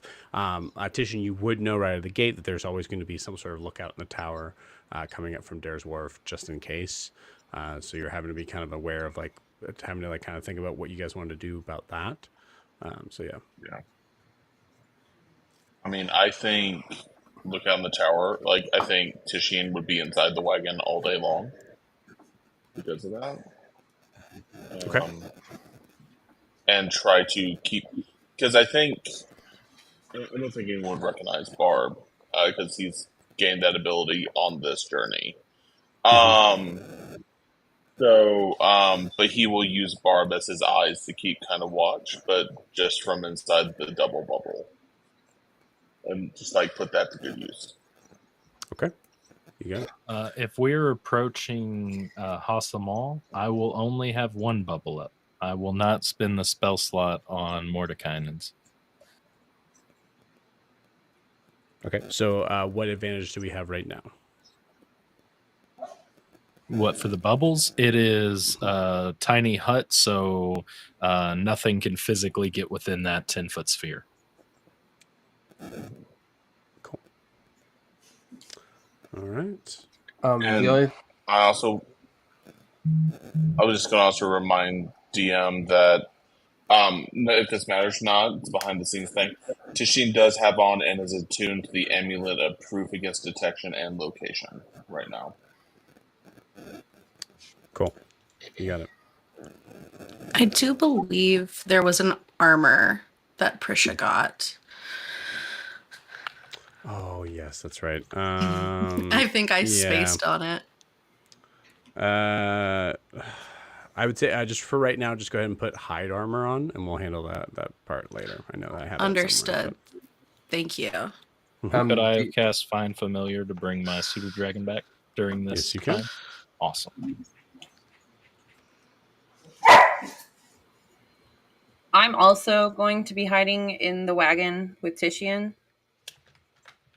because there is another roar enemy who looks just like me. And Yes. Titian, where would you like me? Wagon.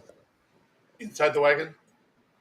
I would say Yeah. also, like in this moment, based on where everybody has said where they are, unless Grian, you said you were driving. I haven't said anything. Okay, gotcha. Never mind. I missed that. Yeah. We need a driver. If none of you choose, then E-Wolf would be that. That's what I would say. That's what I I was believe Titian said I should be inside the wagon. Mhm. Okay, then I am inside the wagon. That would be Maya's. I mean, I think that would make sense for at least us three to be in the wagon for right now. Sure. No, I'm not fighting. There I am, sitting right next to my sister and you. And the jet has to be in the wagon to have the bubble there. So I am in the wagon. And I would definitely want Elissa to stay in the bubble too. So Is Ewolf someone that needs to stay inside the carriage? I don't think so.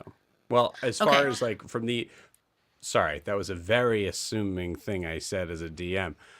Based on your knowledge, no. Okay. I was going to say Prisha could be up front and not take up needed space inside the carriage, but Prisha doesn't actually know how to drive it. Cool. So, He's a good teacher. yeah, I So- bet. Yeah. I was gonna leave that one alone, but yep, there it is. There's a lot of tongue sounds happening this session. I don't know. Put that on the quote. There's a lot of tongue sounds happening. Incredible. Yeah. Cool. So as you guys are moving along, I do think there is a moment with that's funny because that actually leaves Ewolf and Prisha alone. I'm here for that. Yeah. Yay, So I my think- favorite person in the whole group.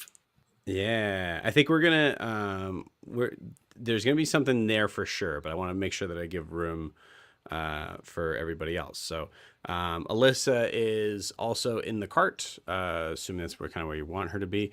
She seems to be a little bit grumpy, as we are now kind of a little bit more scrunched than we normally would, as Adeem usually was kind of like riding kind of on the backside of it. Now Adeem's having to be like kind of closer inside under the cover of that. So yeah, she's just probably a little antsy, a little grumpy. Yeah. Anything before we jump into Ewolf and Prisha? Yeah, I think one thing. I think first Green would probably be sitting on top of the cart, on top of the bubble. Unless I can't sit on top of the bubble. Yeah, I think you can. I think you can. I didn't remember if that was like you a thing can, from but the- then you won't be able to come back into it. Right. So you're noted like you are out for the extent of the spell. Well, I think that would make 3 of us then, right? It would make Prisha, Ewolf, and Green. Correct. Uh, Yes. It can hold 10 people. So you would have to choose and tell me not to let you back in so that you can be on top of it. Got it. You know what? I'll keep that. Because Green is gonna sit on top of the bubble and kind of like almost literally soak the sun in and just kind of get kind of just like enjoy being outside and in the sun, and just peacefully riding along. And I am actually going to use this time to charge my modified boon. Absolutely. So I can absorb the sunlight for an hour, and then I can use my boon 4 times, and then just redo it again.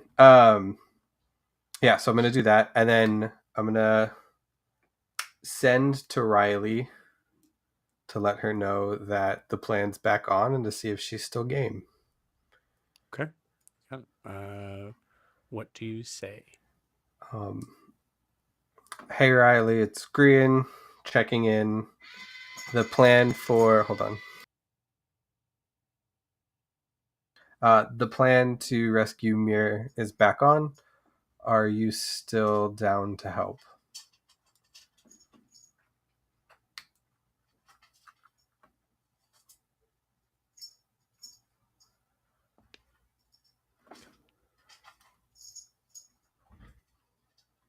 There is a pause and a very,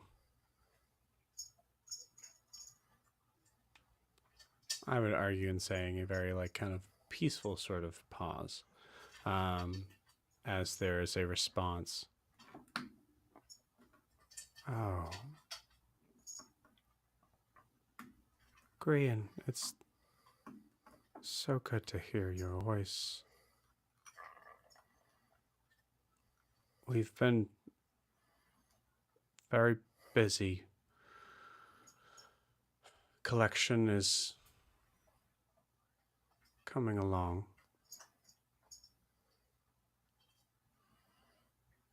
But I would say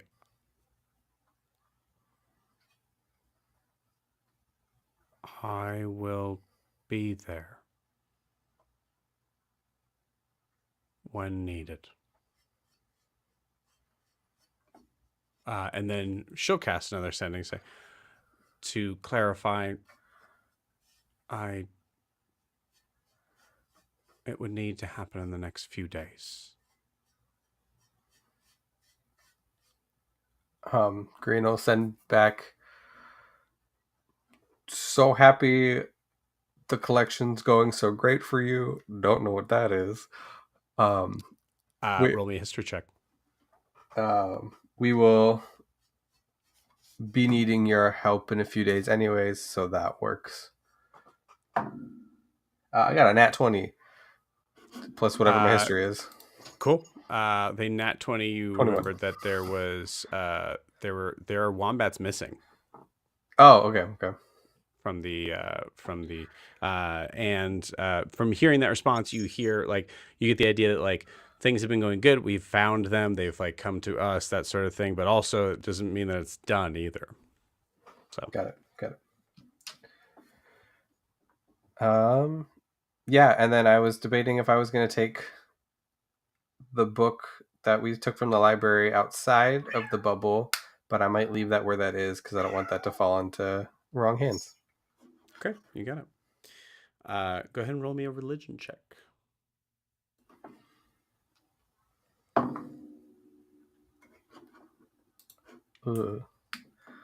That's a 4. Cool. I'll say this: in this moment, in this hour or so of quiet meditation and soaking in the sun, you do feel a warmthness, kind of like glance across your face, almost as like almost as if like a warm sort of like blanket kind of caressing the side of your face, giving you the idea that your patron is around, is here, is willing to talk when the time is right. But I would argue that I think right now you don't feel that it is right just yet. Yeah, no, I think coming up on Hasamal, just probably being a little bit on edge, because if someone way more religiously endowed than me were to come across us, I don't know what would happen. So I'm just gonna. Right. Yeah, that makes sense. Great.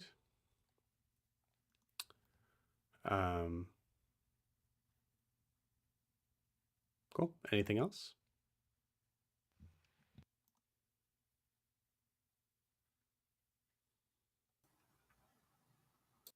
I think that's it for me, dog. I think we're all cool.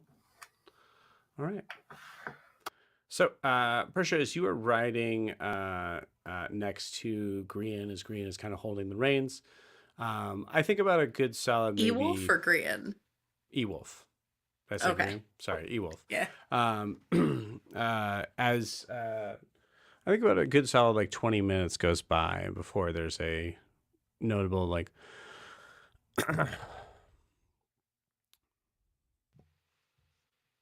Are you well? What? You coughed. Are you well? Oh. Yeah, I'm fine. Just had a little frog in my throat. Okay. She's just gonna kind of like look over to like the scenic moving space. Great. So, She's so awkward.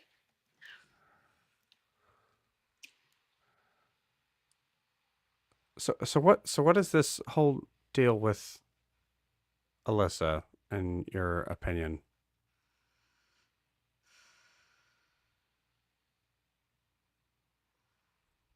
Her being different lately, right? Yeah, I'm not trying to be accusatory because she's she's been volatile. Honestly, like if I was to accuse you, I would have to accuse all of the people we're with, because I'm things have glad just that you gotten recognize that. okay. All right. I'm just saying that things have gotten a little bit crazier since you've come to collect her.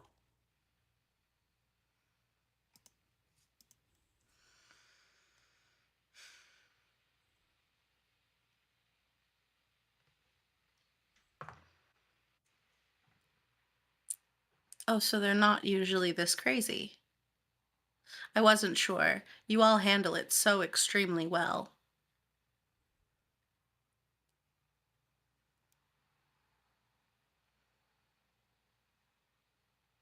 I'm sorry, I was trying to make a joke.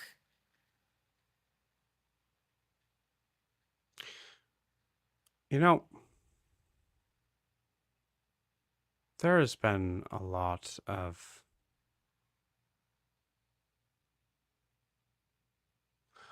assumptions, a lot of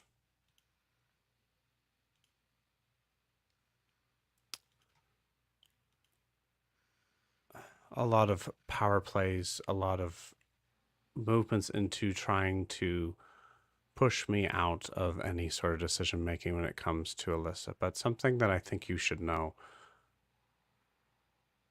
is that I was there the day she was born.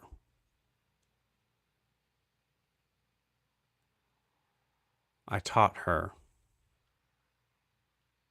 how to be able to find out which way is north, to be able to recognize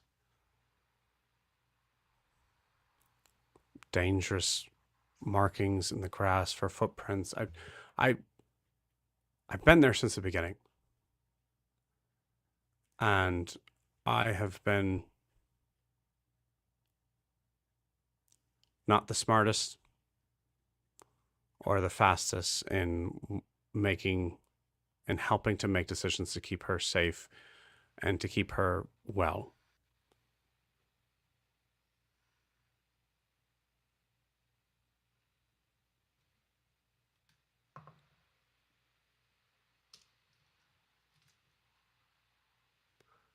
But I deserve to be a part of the conversation. I don't know if you've noticed, but I haven't been part of the conversation either. I'm not trying to debate that you are all very important to her and know her better than I do. This mirror thing is a terrible idea, but you have all kept her alive this long. There's no reason for me to assume that you can't keep doing it. I think at that his shoulders kind of relax a little bit, and as he just goes, I just don't like you very much.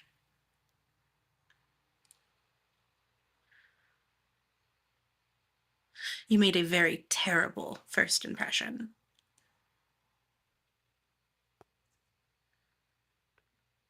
fair.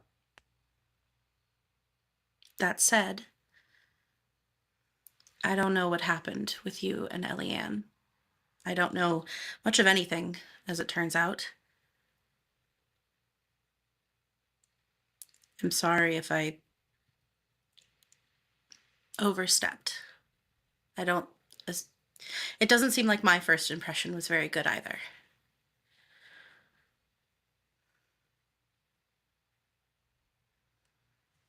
I don't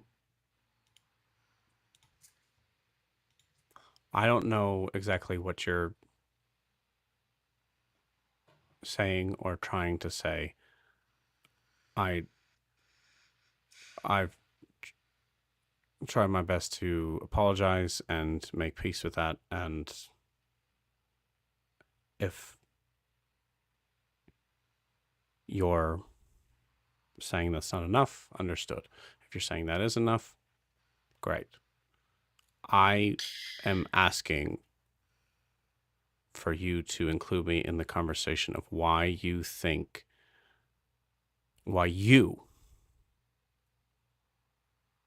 Elissa needs to go to Mesetti. And please don't tell me because this person said so. It is enough. I was trying to apologize. I think that Elissa needs to be with her family. And I think that this group is part of her family, but so is Elianne. And that girl is useless. Elissa is already 100 times more capable at keeping herself alive than Elianne is, from what I've seen, at least. She's not useless. I also, it's up to Sorry. her whether she forgets some things that I taught her, but I did, It wasn't a judgment call on you. She doesn't know how to get water into a bucket.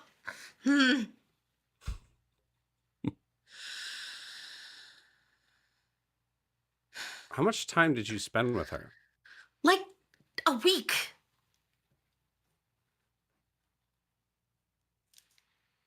Okay, well, I can tell you she definitely knows how to get water into a bucket. She wouldn't.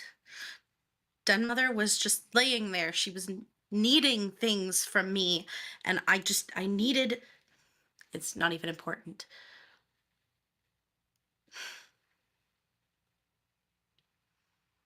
Okay. I think Elissa needs to be with her family.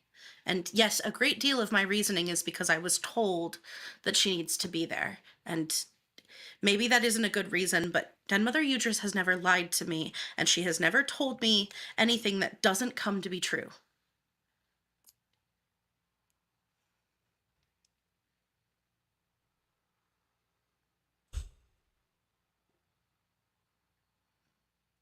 And being out on the road is scary, and she's very little.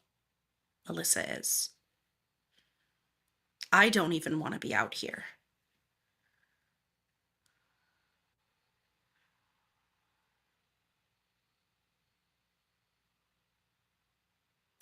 And you were all very confusing.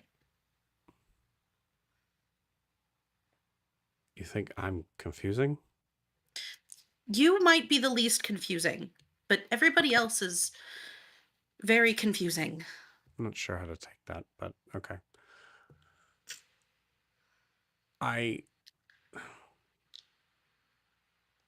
Elianne left a lot of things when she left. And we don't need to go into all those things, but one of the things that she did leave was Elissa.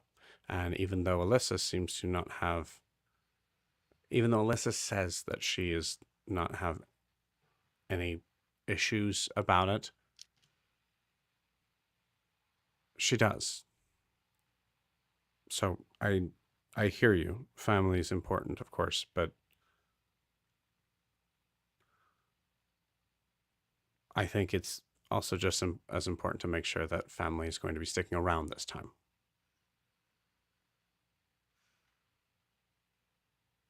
And I know you're not the person to talk to about that, but it is a concern of mine.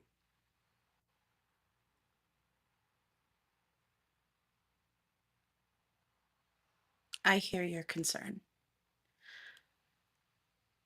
It's not the same. I don't remember anything beyond not that long ago. I was born here, adult, and all I knew was Denmother Yudris and the circle in Mesetti, and then suddenly she was gone, and she was gone for years. And I didn't know when or if she was coming back, and it's not the same, I'm sure. But I hear you. You want to be part of the conversation. You care very much. Okay. So how do you feel about taking her to an occupied city? Not well. How do you feel about It kind of feels like the only other option would just be to take her and to take her somewhere else. And that feels infinitely more dangerous. These people are insane, and having them on our side sure beats the alternative. I know that very well.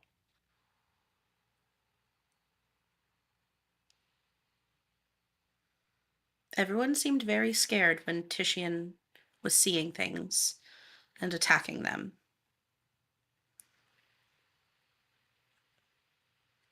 Like trust had been broken. Jet especially. I met Jet a day before I met you, so. And honestly, I feel like I know more about you than I do about Jet, so. This 1,000-yard stare goes over Prisha's eyes for a second as she recalls Codex. That's a good thing.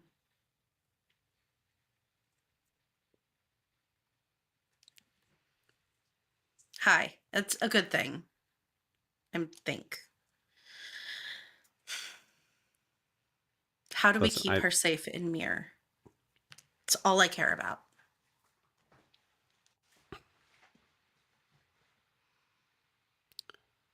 Well, I have tried to explain to the group before the dangers of putting a child in dangerous situations like this, and it did not end well. So I think the only answer I have to your question right now is that we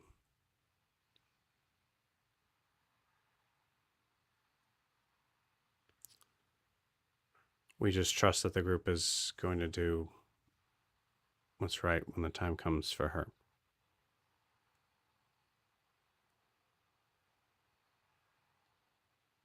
Have you talked to Titian about this?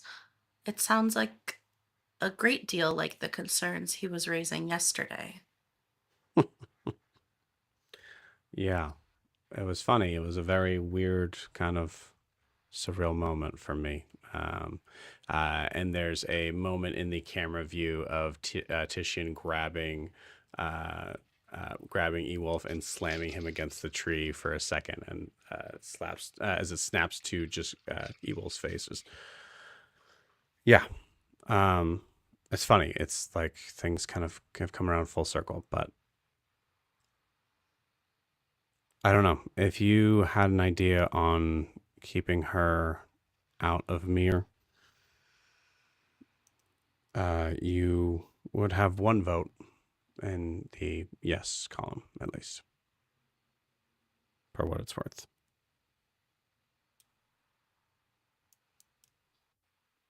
You did good yesterday, by the way.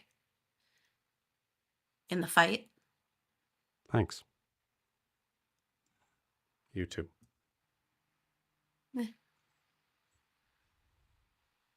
Casting Longstrider. It's all I did.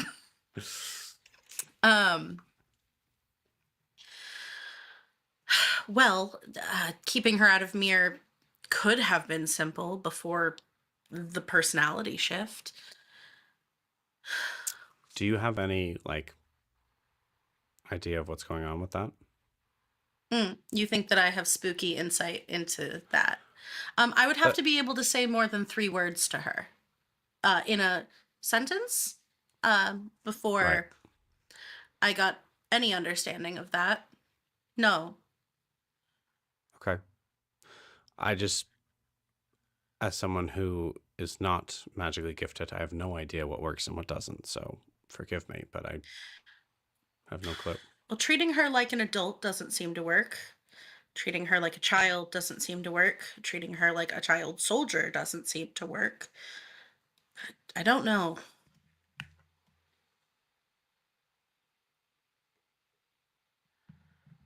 Well, shit. I don't think anybody else does either, which weirdly she's still alive. It seems to be working, whatever they're doing. Right? It's either what they're doing or what What she's doing. it's doing. What is it? You've been around for the conversations. I don't understand it either. I'm not entirely sure I believe what they're saying. You think it's a demon? I don't know, man.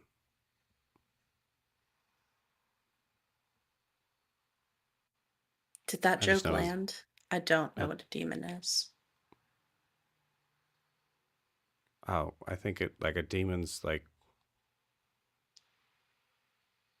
the things that like come and like scare you and like take you to hell, which is a real place, maybe. Well, isn't that like a devil? Like I know what a devil. I mean, I Oh my assume that gosh. the Yeah, myths. there's a Okay. difference. Anyway. I don't know. I Okay. don't go to. I don't know. I Either. pull plants from the ground. Me too. Did you know that plant tasted like magic? Okay. Like Cool. and then she's gonna rehash the conversation she had with Elissa about sour berries a la Pop Rocks. Yeah. Cool. Yeah, he would definitely know sour berries for sure.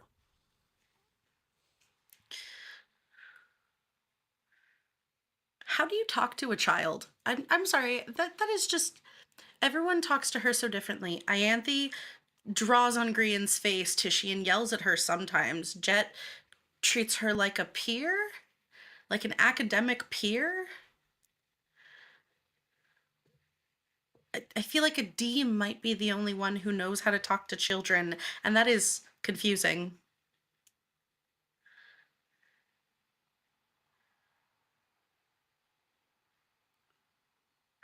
I think I'm gonna roll something for him right now. I like that Grian's on top of the wagon absolutely could be hearing us. Hearing all this, yeah, for sure.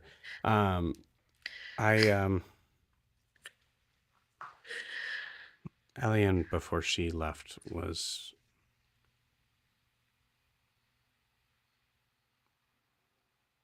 treating her much like Ianthe. And there's a pause there as he just now has a 1,000-yard stare.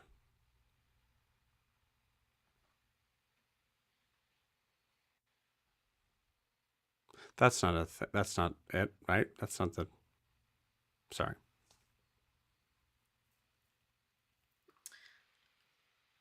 Oh, I don't know if Prisha will pick up on this.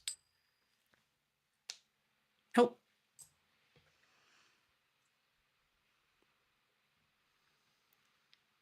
She's so socially awkward.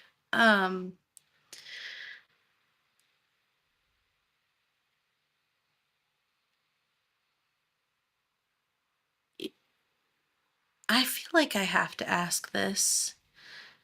Is the fact that Ianthe is in Mesetti gonna be a reason for you not to come with us to Mesetti?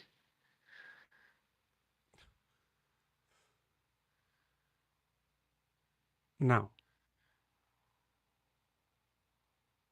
Oh, good. No.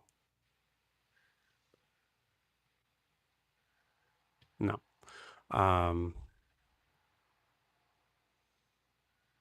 We'll talk more when we get there, but like you got like there's like a disguise thing you could do, right? You could just make me look different or something. Make you look different? Yeah. I think that would be. Or is that stupid? That's probably stupid. Because No, then if it I fails, can't do then that, that would but be Ianthe very might. obvious. Well, Nope, not doing that. That's. I don't think she's very smart. I'm sorry. I was gonna say I don't think that Eliane is very smart. I think it might work. But that's mean.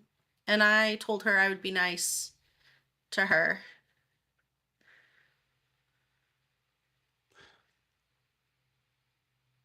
Yeah, she was always pretty. She's smarter than me. But that's Not at wood stuff. Well, no, not at wood stuff, but that's, yeah. You're way better at wood stuff. And I've only known you like 2 days. Thank you. No, my job is to stay with Elissa until she is safe. That's my number one concern. So, Mine too. And it goes both ways. If you have any bright ideas to keep her out of Mir, you have a vote.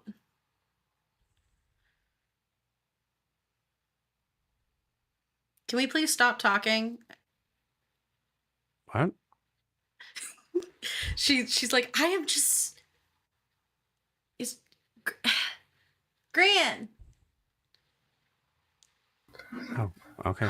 Yeah. Yeah, I mean, Grian knows how to drive the I'm just... cart, Why I guess, are if you you up want us to there? switch. Oh, No, okay. No, I'm just... Everybody else is inside. I thought that was for a reason. Right. But you... Like, not to say that it's like, it's sometimes it's like when you're talking, it's like you're new to this conversation stuff. I don't mean that. That's probably coming off way more insulting than I mean it to be. But you just said, can we stop talking? And that was very confusing. Oh. Apologies. That's okay. Accepted. I feel like we're going to talk ourselves in circles about this specific thing, and I don't know what to do with that. Okay. Yeah. All right. Well, you did call for Gran, so Gran, do you want to take the reins?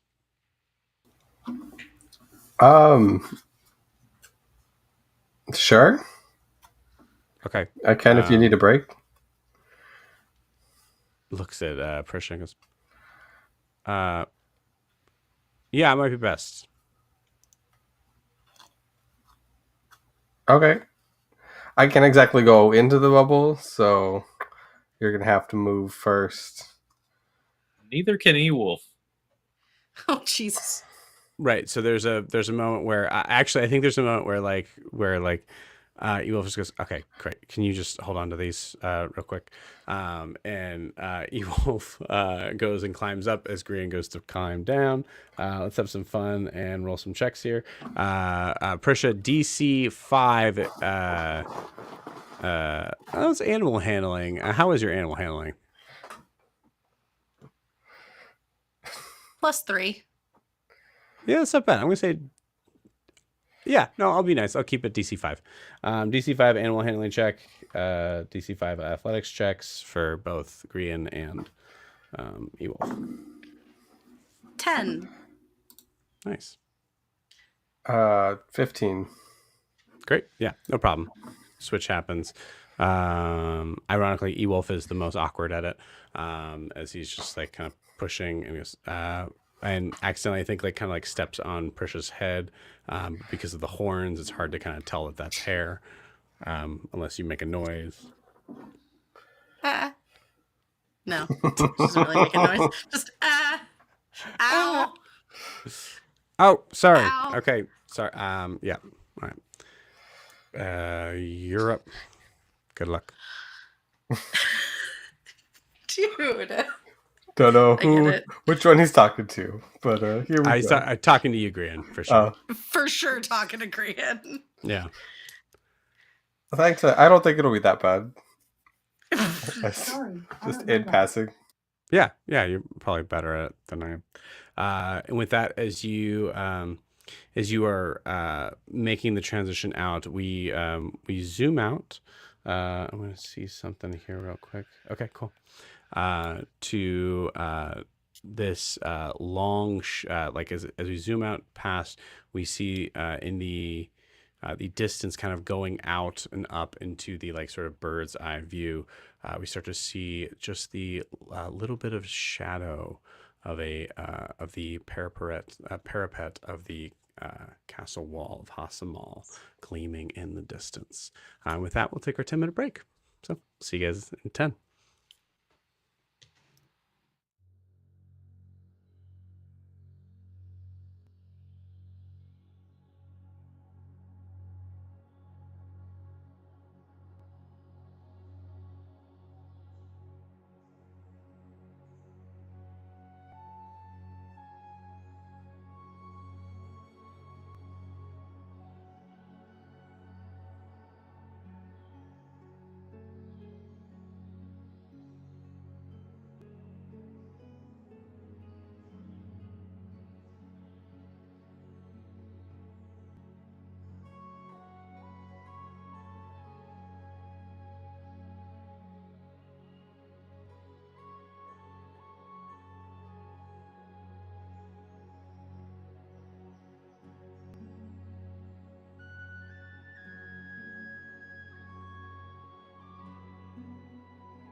And we are back.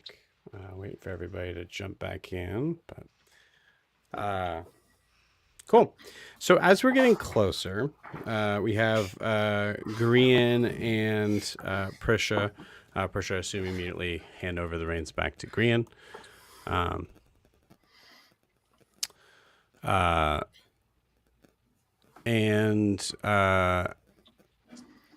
Do we have? Do we have Matt? We just had him. There we go. Cool. So, Titian, as you are, excuse me.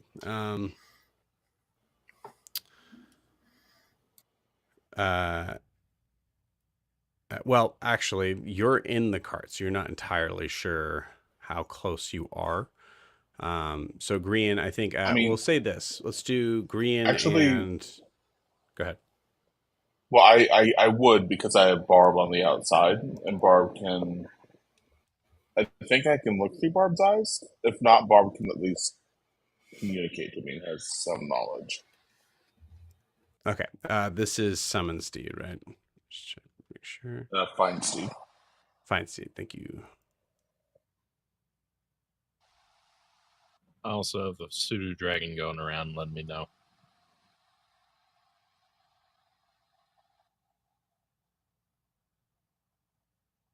And communicate with each other telepathically. Yeah, cool. Awesome. Yeah. Okay, great. Well, then we'll simplify that to that. We'll just say go ahead and roll a perception check for Barb. Sure. Let me pull up Barb's stats real quick. So slow. Okay, perception. 3. It's not gonna be good. 3 plus what is perception? That's gonna be like a 5.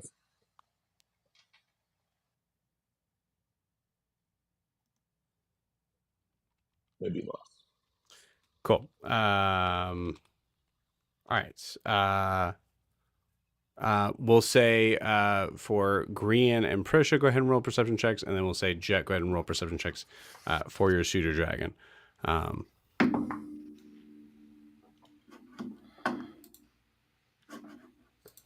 17 for Prisha.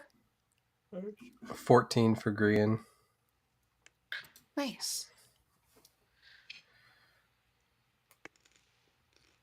20 even, dirty 20 there for the pseudo dragon. I'm proud of him. Great.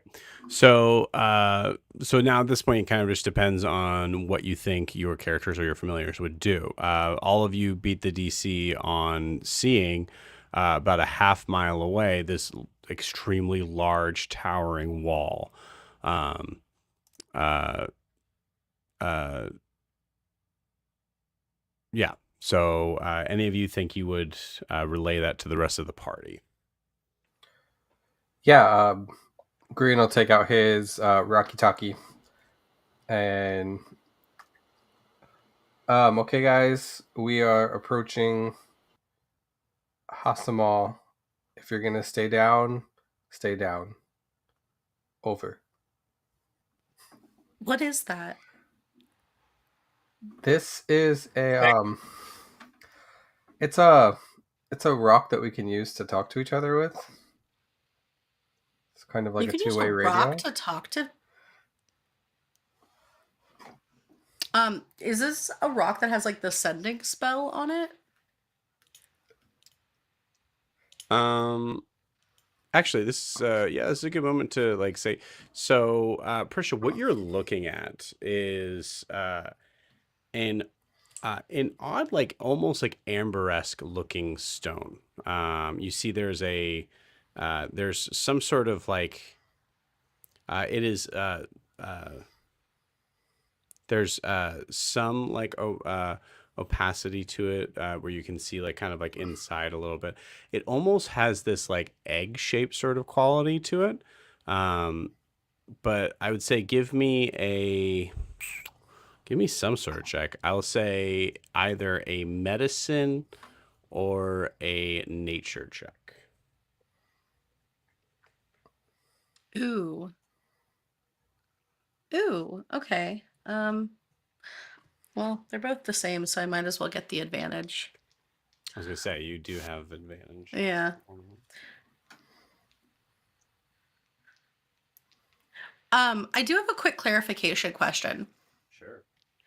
When Yudris and Prisha were in correspondence over her time outside of Mesetti, was it through like the message spell? Like, was it through like scrying? Like, how did they communicate?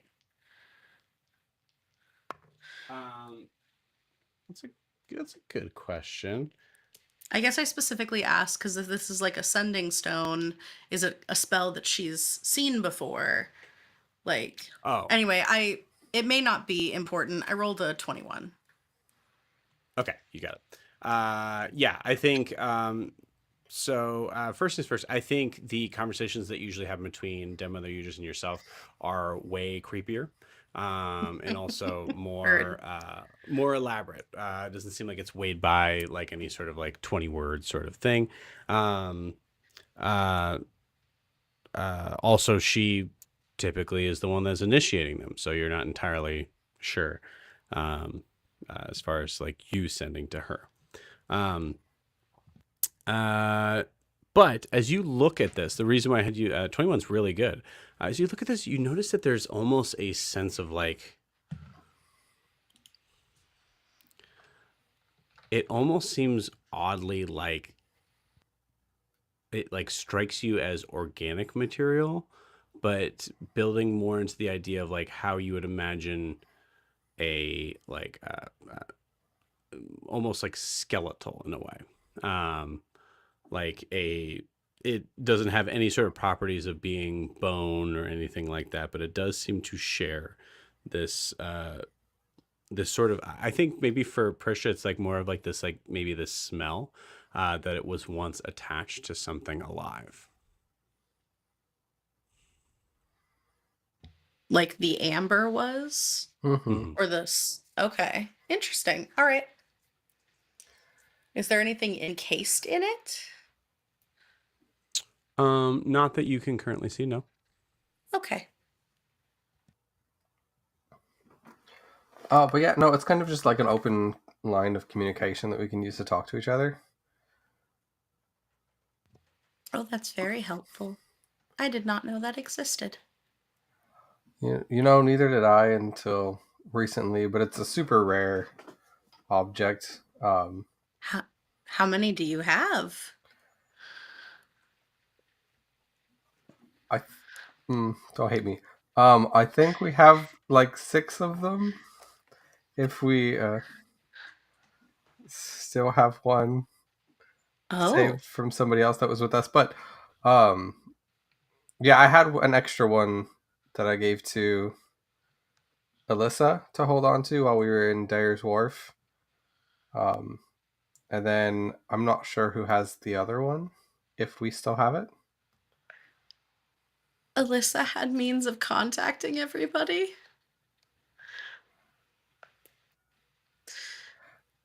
Yeah, I mean, she's fairly new to using them. I think she only just found out like yesterday. Okay. What's going through Prisha's head right now is the realization that like through the riot, the miscommunications about the cart and the wheels, like everything in the tower, like there are lots of things that like having a direct communication to the other half of the party might have been nice. Yeah, you know, it Great. You know, it'd be like that sometimes.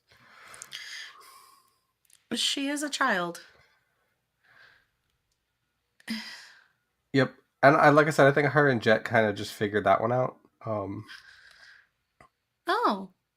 Like day before yesterday, before we left Dyer's Wharf, that last hour. But you know, if I find that other one, maybe I can hand that one to you, and you can kind of stay connected too.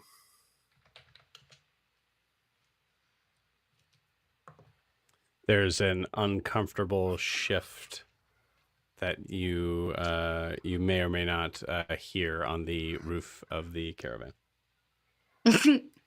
Yeah, well, he shot me, so whatever. Oh. Grian, are you saying that I'm part of the group? I'm saying that you can be whatever you want to be.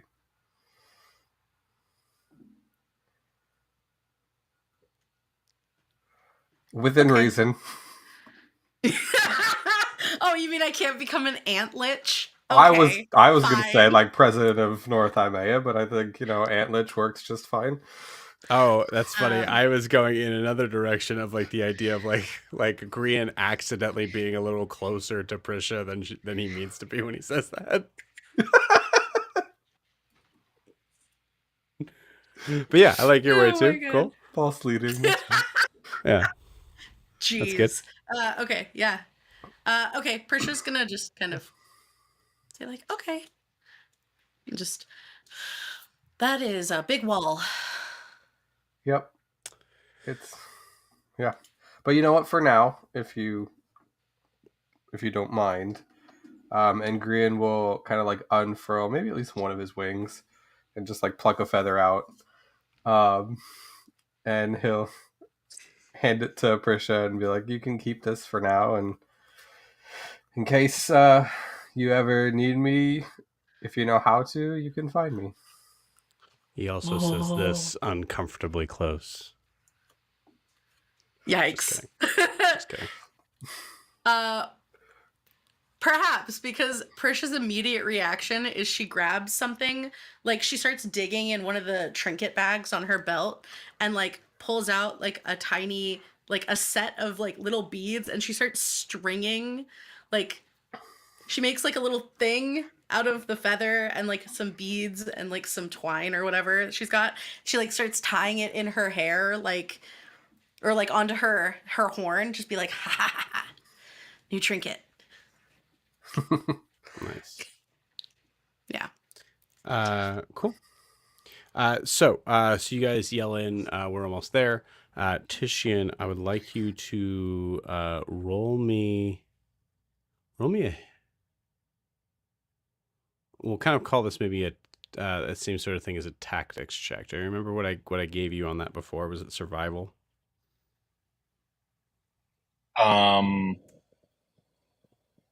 I don't remember if it was that or if you just told me to roll with proficiency. I think we just kind of decided at some point it would be this. I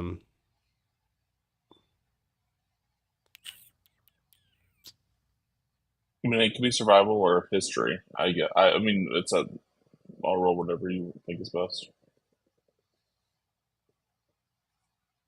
Yeah, say it's survival. Okay. And you have advantage. Cool. That makes it a little bit better. All right, that's going to be a 12. Let's see if that beats. Okay, cool. Something kind of dawns over you here.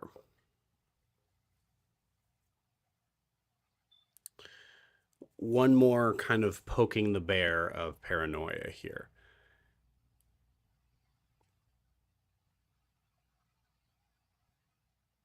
As you recognize that you're getting closer to your hometown, a place that you know, if you were found, you would be a danger to not only you but everyone in this cart.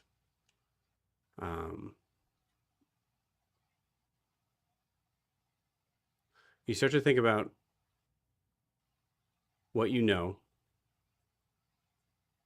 from the paranoia of the roar, of making sure they're dotting their I's and crossing their T's and making sure that no one gets close without them knowing everything about them.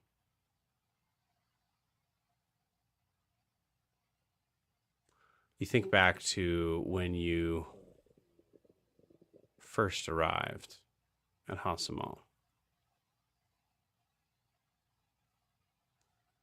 There's a woman there. Opened the sort of like side sort of cell door instead of the gate itself.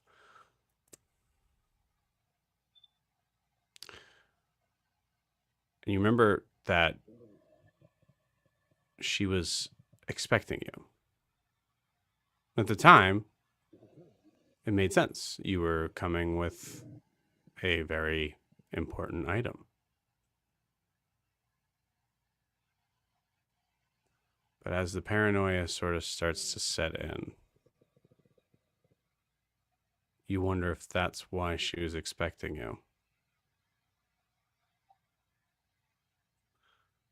You wonder if there has been people in Dare's Wharf tracking your every movement, who you've been conversing with, the places you've gone, places you've left, with whom, and bringing what.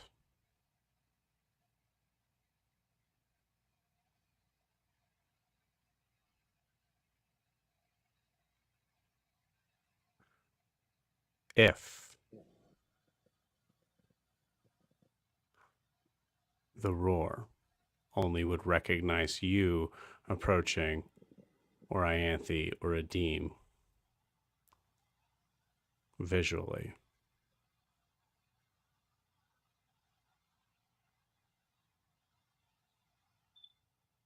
then you staying in here is the right decision.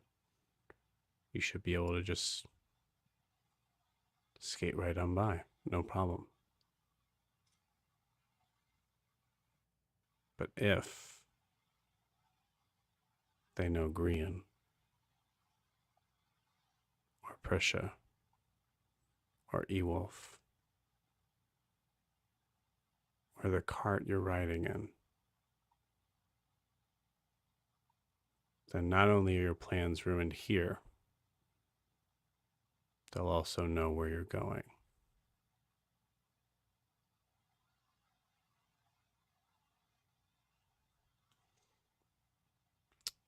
Having this information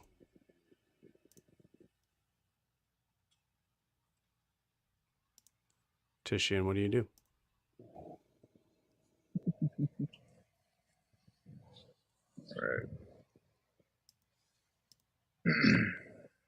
Hmm.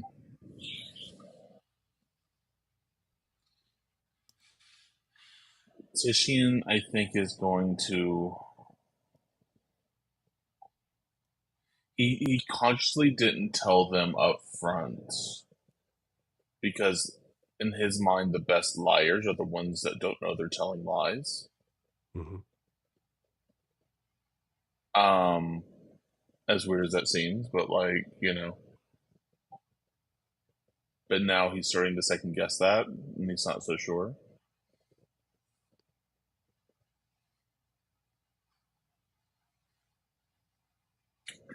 I think Tishian whispers to Adeem.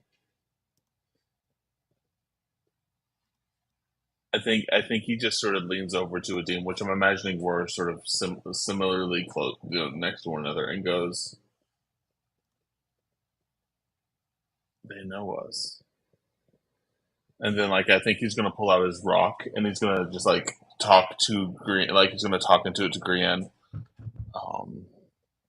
Just so you know, they actually probably know all of us, and this is probably a trap right now. We need to get out of here now. I mean, the plan is to just skirt on by, right? We don't have to go through. Go fast now. Get away from Hasamal. Get no closer to the walls. We gotta go now. Wouldn't that raise suspicion if we increase our speed? Just go around the wall.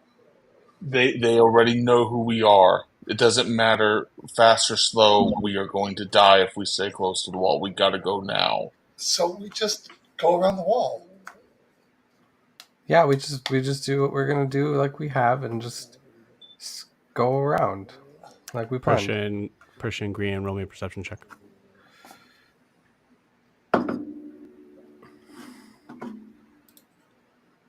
19. 21. Both of you notice a peculiar-looking blue bird far off in the distance towards your right, hovering above the canopy of the forest.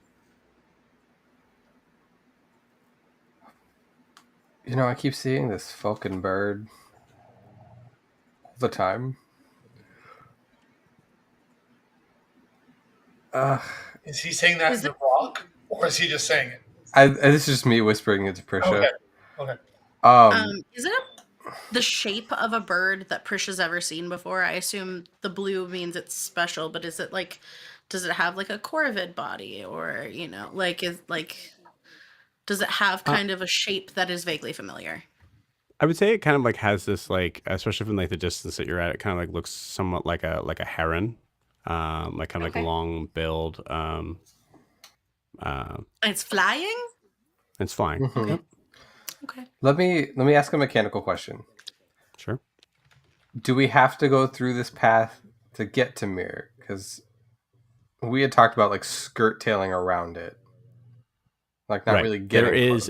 There is a pathway to the right, but that means you are, even like kind of pulling yourself up against the forest itself puts you only about maybe 60 or 70 feet from the wall. So we have to go through the city No. get there. Clarification. You were not going through the city. You were going around the city. But the outer wall, the furthest you can get without going into the forest, which would be almost impossible with the cart, the furthest away you can be in still being in the cart is about maybe 70 feet away from the wall, from the outer wall. So Hasamal has the area surrounded by like an outer wall, and then there's an inner city, like with behind another wall. I'm not saying that. I'm saying there's high walls around the city, and those high walls are the like outskirts of the city itself. So you're still not going through the city. You're going around it, but you're going around it to parapets that go all the way around. Like think of like a high castle wall that could have like lookouts, like sentry towers, things like that. That's what you're about to go around. Does that make sense? Yeah, I'm just trying to figure out what our options are. Yeah. Like if I'm not doing that, Mm-hmm. then what am I doing? Yeah. I mean, it's tricky. No, like me as a Brandon, I have zero idea what my options are. I either am in this, yeah. So as a DM, what I'm presenting to you is two options. One, you risk it and go around. Or two, you risk it and try to maybe find an opening where the cart can go through. There's a good chance you'll eventually lose the cart because you'll be going into the forest. So trade-off is you'd lose the cart, but you'd be in the shade of the forest, a forest that you know is dangerous in its own right. Or you pass around and give the possibility that if you were spotted and if this cart is known, or if these people that are on the outside of it are known, then they know that you're coming to Mir, and they could choose to either try to stop you now or stop you when you get there. And the third option is to just like pass through the city from one gate to another. If you pass through the city, like to open the city gates, there's going to be guards that are seeing you open. That would be technically it's an option. I don't think that's a good one. Right. So what I'm looking at right now is that there's no way to get through here without going through the city or like dying. You keep saying through the city. You're not going through the city. And I think I just need like a drawing. Yeah, you're going near it. Yeah. Right. But We're just driving by we're not going through the entrance of the city at all. We're just trying to hug the perimeter that's of the cleared roadway in front of the city. Or we can go off into the woods and have more coverage. So the difference is do we want to be on the roadway where we're susceptible to attack and monitoring and being seen from the high walls of the city? Or do we want to duck into the woods and be not as seen by the city, but deal with what the woods presents, which may be a cavish, maybe twiggling creatures, maybe who knows what else. But we would not be seen by the roar. Right. Okay. And the carts, you might end up getting stuck. Yeah,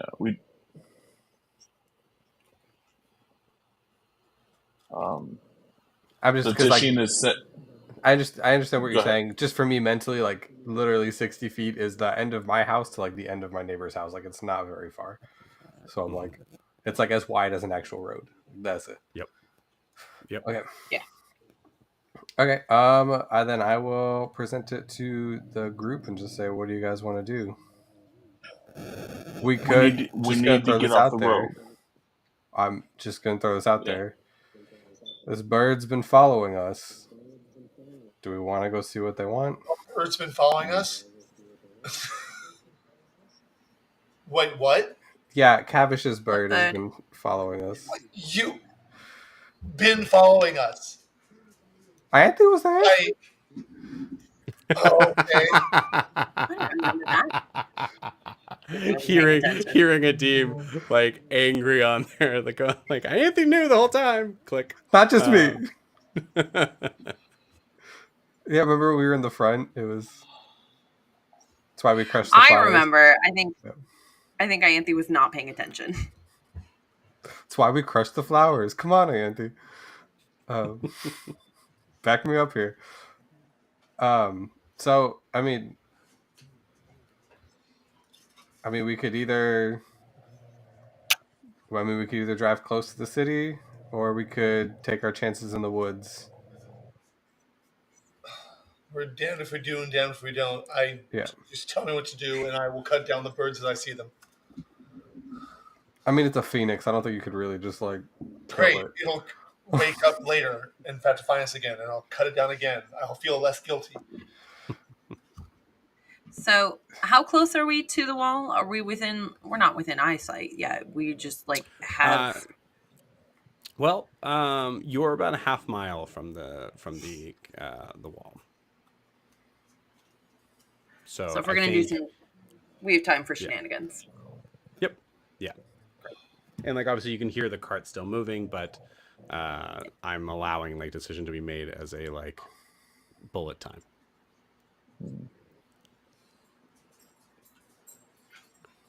To be clear, Tishin is in a spot of for sure they know, right? That's what I'm guessing. Yeah, Tishian's freaking out in the cart, and I'm clearly not the only one who can hear this because you're all right there. You're sitting next to him. Yeah. Given everybody in the party, Tishin, including Elissa, do you feel that we're going to be safer in the woods or in the cart? Are you talking to me about that? Yes. Yeah, I said Tishian. Yeah. Yeah. So, and I don't know if we're in character or out of character right now. I'm in character. Here's what okay, so now I'll be in character then. Here's what I know. We've made it through the woods together as a group 4 or 5 times, and we barely made it out of Hasamal 1 time while losing 1 person in the process. I don't know what dangers are greeting us in the woods, but I know all the dangers greeting us in Hasamal, and I'm still choosing the woods. I don't think this is much of a decision at this point. Does anyone disagree with Tishian? I do not. I To go into the woods. If we decide not to, I could disguise myself and just drive the cart myself. But But they know the I wagon. vote woods. How would they know It's the not- wagon? It's a wagon. The same way the Knoll has been tracking us on the land this whole time, the same way Brayer keeps popping up. They've had agents on us this whole time, and I don't know why it just dawned on me. But you gotta understand, we have been watched this whole time. They knew when we were getting on the wagon. They knew when we picked up Elissa. They knew when we fought the Compass. They've been a part of this every step of the way. And this is the last chance we have to zip the zag out of this trap that they're laying before us. I think it's foolish to lose the cart. The cart allows me to stop them from being able to spy on us within they would have to physically be within 100 feet of us. It's the only way to see us when I have the double bubble up. If everyone's in the double bubble and we're not all in it at all times, and Titian is suggesting that all of us are being watched. Does that mean that Jet would cast the double bubble? Because currently you only have Liamon's, correct? Correct. I mean, I could if you wanted me to, but all that, they cannot scry on us, so they have to physically be able to watch us. Well, but they can't. Yes. And I'm telling you, the Roar have the means and the manpower to spy on us with their actual eyes. This is not about scrying. This is about them actually throwing resources at us in all means. Are they faster than the cart? I mean, our cart moves. I can almost run faster than the cart. Yeah. And as far as the double bubble is concerned, how many times a day can you cast double bubble, Jet? So one of them lasts 24 hours and the other one lasts 8 hours. And the one that lasts 8 hours I can cast as a ritual. So Awesome. So you can cast that 24 hours. How many days straight can you keep that going? Forever. How much food do you have on you right now and water? Because they will wait you out until you've starved yourself to death just to bring you back and then punish you after you've wasted their time with that double bubble.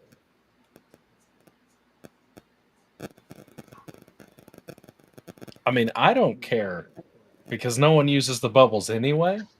But, it's nice to be able to guaranteed protect both myself and Elissa at all times if we stay inside of it. They cannot physically get in and they cannot watch us. If we lose the cart, then I can't have those up because they're stationary.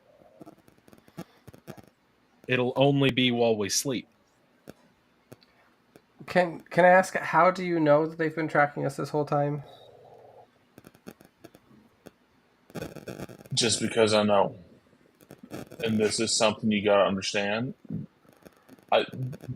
You're never gonna see them coming. They only let themselves be known when they want you to know they know, that you know, that they know. I'm gonna say, because you said something that I really liked here in this, Titian. I'm gonna give you a chance here. We'll call it a history check with advantage. All right. Let me get the bubble. Okay, history is 0. Okay. Let's see how this one goes. All right, that's a 17.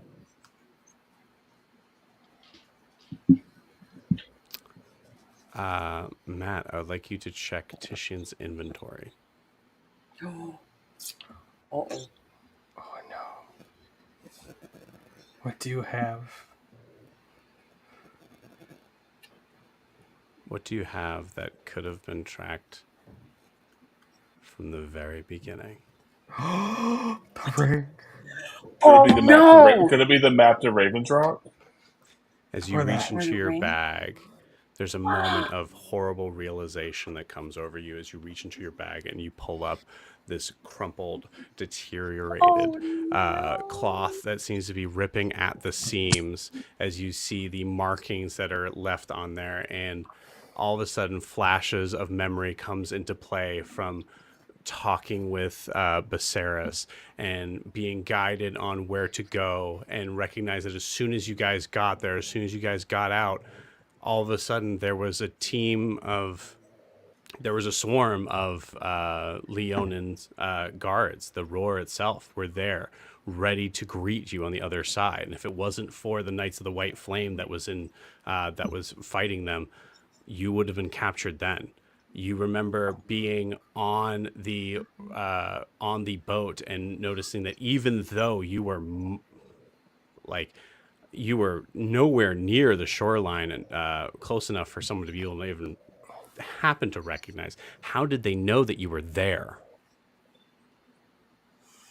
And as you're holding that map in your hands, you feel like you know for sure. Tishian's going to hold it up and he's going to go, with this, Grian, and he's going to take it and start tearing it, and he's going to throw it off the wagon outside of everything. Burn it! It's if that's the problem, I'm not sure tearing it's going to matter. Give them more pieces they can track. I'll just sacred flame it real quick. That's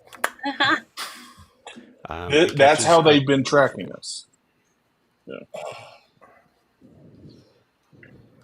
All right. Well, they know we're here now, so.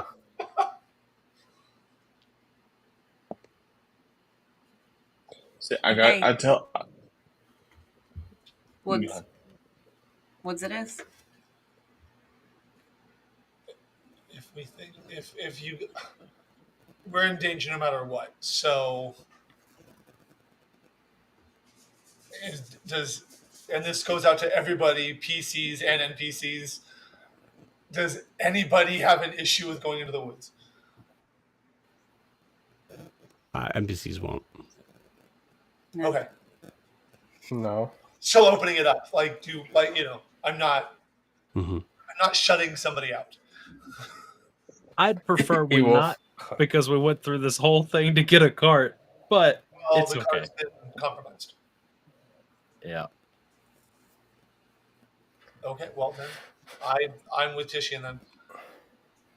Just know that they will be able to scry on us now at any point in time during the day. They've been following us anyway. All it took was them scrying on us when Tishian had that map, which has been forever, to see us talking, and then they can scry on who's ever not in the bubble. Yep. So what you're saying is that there's been no change other than now we know they're doing it. Well, they wouldn't have known that we were as close until last night when everybody was outside of the bubble. Really? You wouldn't have seen people going in and out of a bubble and people going and coming and watching you like the hospital. Scrying only lasts for so long. Over Dare's Wharf? Come on, Jet. You're too smart for that. Scrying only lasts for so long, unless you're saying they have the ability to cast it non-stop at all times, which no one person could. Magic item? So what was really interesting was that actually when you got the amulet of we'll handle this a little bit more in the post sort of part of this, but when you got the amulet of not being able to be scryed upon, Tishian, in my head I was like, oh shit, this breaks everything. But then I read it very specifically. You can't be.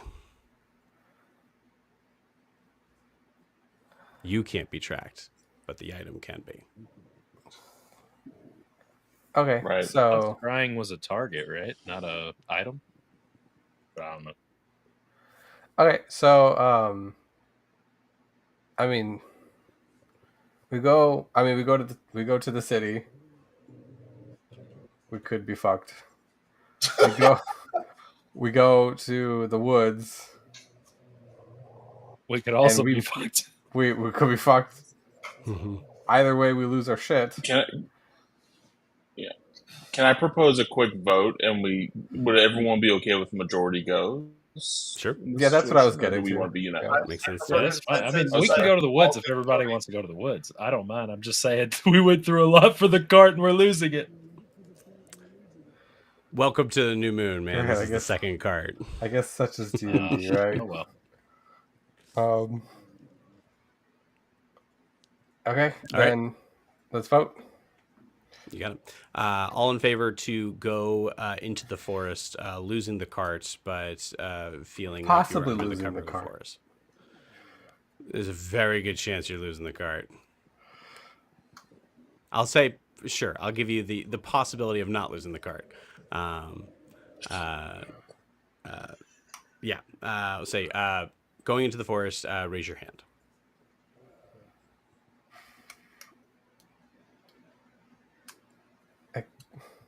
I guess. Okay. Yeah, let's do it. All right. Forest If says we're it. leaving the cart right here, We're then not leaving. we're gonna get out of the cart and run, right? Absolutely not. We're gonna take it with us and go as far as we can. Cool. Off-road this bitch. Let's go. I love it.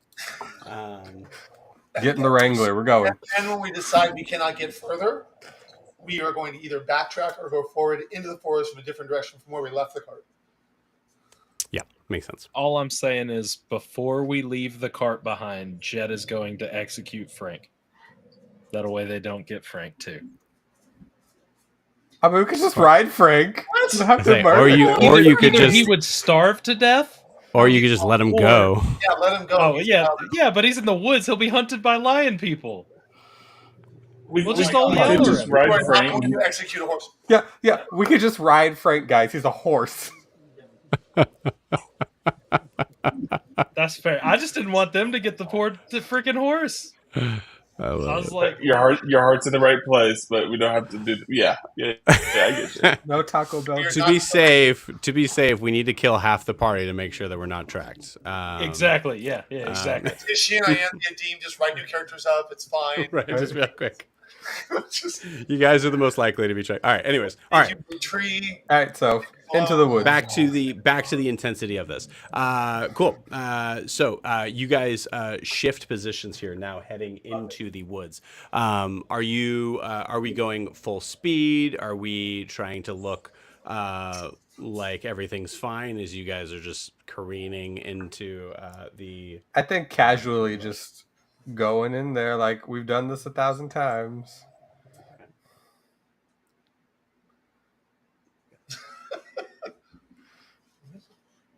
Now, at this point, Grian is driving the cart. Yeah. Grian.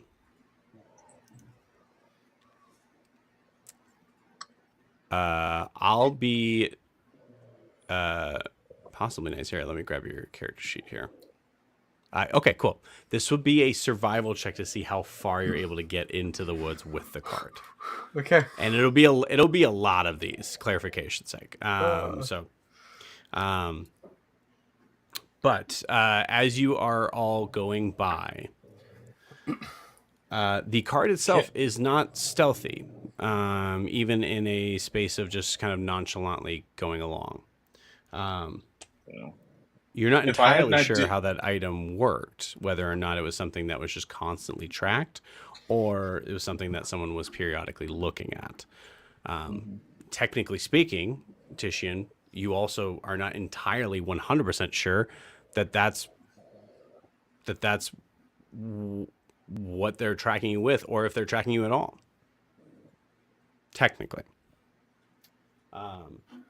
So yes, go ahead and I think there was two people, but we'll say start with Matt. Sorry, I cut out a little bit there. Can you say that one more time? Starting with you, it sounded like you wanted to say something. Oh, I was just going to offer a way to hopefully support Grian in this situation, like as he's steering the carts. And like, just like Titian, like, because if we're doing this, Titian's not going to worry about hanging inside the cart. I actually think he would run out and jump on Barb, and then start working to help clear the path in front of them with his sword, like cutting some of the vegetation down as we go forward. I think. Okay. Through this. That's what you want to do? Why you gotta ask it like that? Yeah, that's what I would do. Cool. You got it. It's not. It's. I mean, are we truly going to try to be stealthy with a cart going through the woods? Like, we're not. I don't know. We're gonna try our best, I guess. If this is I what mean, you this think is Titian would do, this is what Titian is going to do, truthful. right? Titian, Yeah, are you yeah. clearing? Are you clearing the brush so that we can hold onto the cart for longer? I mean, I don't think in Titian's mind he's not like he can take or leave the cart, but if we're sticking with the cart, he's going to make sure that it's able to continue to go. So that's what Mm-hmm. he's trying to help out with that aspect of it. So just like we're driving, like if you're walking through the woods or walking through a high thing, like he's macheteing it a pathway for us as we go along. You said Right. on Barb. Yeah, just sitting on Barb. Well, remember, Barb is fastened to the cart. Yeah, Titian doesn't actually have to go forward with Barb. He can do this from a distance with his sword. Cool. Because You got he it. has that wind saber. Yeah. Cool. I like that. Yeah, cool answer. Do you want me to turn into a tiger or a dire wolf and help you get the brush off? Or like down? That would be cool. Mm-hmm. I dig it. Like help move the big things, and I can cut like the small little viney things or twigs or sticks out of the way. How likely is it that Prisha's seen a lion or a tiger? You could become a giant boar. I who's mean, a known dire for wolf for sure. fucking the earth up. Okay. All right, let's do Lion a or dire tiger, wolf. I have to think about it. Yeah. Okay, let's do a dire wolf. Cool. She's gonna jump off when she sees Titian kind of like bounce out and jump on Barb, still attached to the cart. She's gonna jump off the front in between the two horses and wild shape while she's running into a dire wolf and like speed ahead and kind of like zigzag as she like is pushing things out of the way. She's not going very far ahead of the cart, but she is going far enough ahead of the cart to move things. So like 15 feet, maybe 20. That's dope.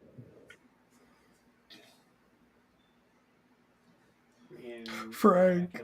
Okay, if Titian is out of the cart, then Adeem is going to go back to being on the back of the cart so we can watch the back to see, make sure no one's coming up. And if he hears a bird, it's probably not going to live very long. You're muted, Prisha. Hey, thanks. Prisha, I knew it the minute I started talking. By the way, Prisha as a direwolf is a moldy direwolf, and I really wish that I had like a better word. She has like this visage of undeath. Like she looks like a decrepit, decaying creature. Let me see what it specifically says. Is my wild shape type is undead and a beast, and I appear as dead or decaying. So it's a moldy direwolf, but it's strong. Cool. That's awesome. Sweet. So we have a couple things we need to roll here for mechanics' sake. So you are traveling along in the cart, traveling along on top of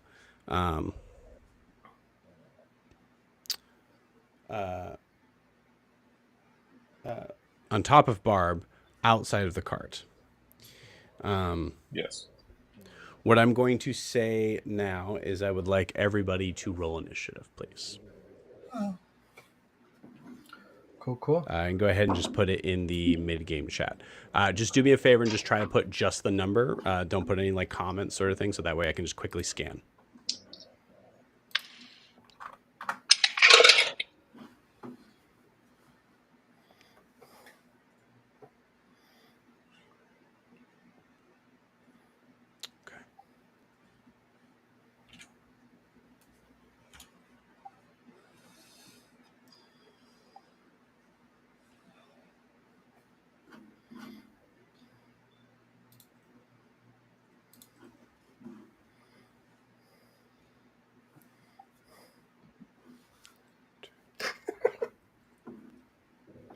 We're missing Jet. The rest we got.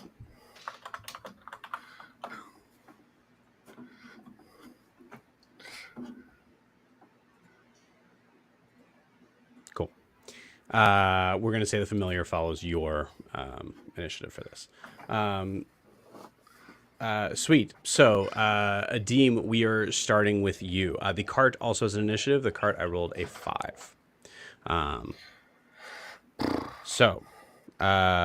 Because you guys specifically weren't speeding up in the cart, you're just trying to kind of move along. So we're going to say that initiative is what it is. It is the 5. Adeem, as you are climbing to the back of the cart, kind of holding on to the canvas cloth, go ahead and roll me a perception check, please.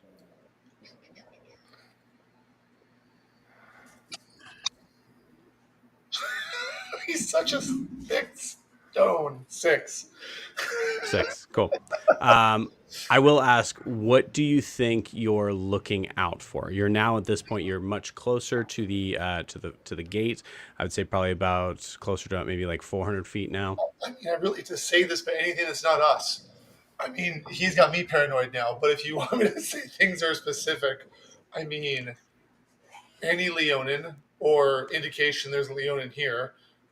Ravens. So I'll simplify it to this. Are you looking at the wall, or are you looking at the forest? Oh. Well, I'm kind of looking whatever's behind the cart because I'm trying to watch our back. So given the way the cart is there, probably probably the forest, given what I'm seeing on your map. You got it. Cool. So looking behind you here with a 6, I'm going to say I'm going to be really mean and say that on your turn, you do see like an interesting sort of like, you see a weird sort of like trail that seems to like the kind of like the like essentially like the curtail of this phoenix. You're able to see like kind of at the last second, but not enough to be able to like get an idea of like being able to like line up a shot or anything. Okay. I will hold an action until I see something that I can line a shot up for. Cool. But I will say I see Cavish's bird leaving. And I will say that, just say. You got it. What are you using to as a like to line up your shot? I don't understand the question. You said you're using a ranged weapon. What ranged weapon is that? Oh, I mean, it's going to be probably the chakram. Okay, cool. But I can just pull that whenever I want since I'm throwing weapon expert. I don't have to have it. So well, you're holding an action, so you're going to be holding your weapon. Oh, I see. So that's why I asked. Well, then honestly, probably my trident. I have to be holding the cart so I don't fall out. You can one hand that trident if you want. Yeah, but I was going to be like Chakram trident, but I have to be holding on. I'm probably honestly, given where I am, and because I can just grab it and throw it because of my quick toss, I'm probably holding the trident in case I need to parry something. Cool. You got it. It's likely what Adeem would do. Yeah. For either one of those, so just notable things just to make sure we understand. So you have 20 on your range for either one of them without as a straight roll, and then 60 with disadvantage. Yes. Cool. All right. So that is now going to Jet. Okay. If the bubble is up, no one can cast spells in or out of it. So I'm going to stop focusing on the bubble because I feel like I'm going to be needed. Can I see out anywhere? Or like, can I see behind us? Can I see in front of us? There's a lot of people in the way. So I'll ask you this. Do you think you're on the left side of the cart or the right side of the cart? I mean, I'm left-handed, so I'd probably be on the left side. Cool. I dig it. Yeah. So if you peek like out from like where you are in the caravan, you can see the wall. Can I see the top of it? If you pull it up enough, yeah. Okay. Are there people like? Does it look like they have like archers on the wall about to shoot at us? Roll me a perception check. Because I would probably look before I drop the spell, but Yeah. Okay. I have Go already ahead and roll said me it, that so. perception. That is a 13. Let me find my perception. Oh, great. 14. 14. They 14. You see that there are shadows on the wall. You don't see how many. You don't see if they have weapons raised, looking towards you, or anything like that. You know that there are figures on the top of the wall. Okay. I would have my pseudo dragon specter go up there and see, try to get a better view of them. That's what he'll do, and I will hold my action in case something happens, and I will leave the bubble up in case they try to shoot at me, because I don't know yet. Cool. Because flaming arrows in a caravan does not sound fun. You got it. So holding action, I understand what the trigger is. You got to tell me what action you're holding. Actually, I don't know if I should hold anything. You could also say like I hold dropping. Yeah, that's what I would be. Is if I know that they don't have like ranged weapons and are like looking aggressive, I'm not gonna worry about it. But if they like it, if the pseudo dragon takes a peek and sees that they have like flaming arrows, it's no, I'm not putting the bubble staying. You know what I'm saying? It's waiting on him to tell me what's going on. Cool. All right. Sweet. So taking it in because your pseudo dragon is sharing your initiative. As he flies up, and he's invisible, right? Wasn't that the thing with him? No. He's not. Okay, great. He's Okay, cool. definitely not invisible. He does have magic resistance for what that's worth. So the thing with this, and I'll allow you to kind of like retcon if you want to. If they don't see you, they're definitely going to notice the pseudo dragon. Okay. Are you saying if they don't see Jet, they'll notice the pseudo dragon? I'm saying if they don't seem to be paying specific attention to you or the cart or anything involving that, they definitely would in seeing a pseudo dragon come flying up from that. Because I mean, for the pseudo dragon to get close enough means that they're would also be in general view of the soldiers that are on the. Does that make sense? Yeah. Could he fly like below the wall and then go up and peek over?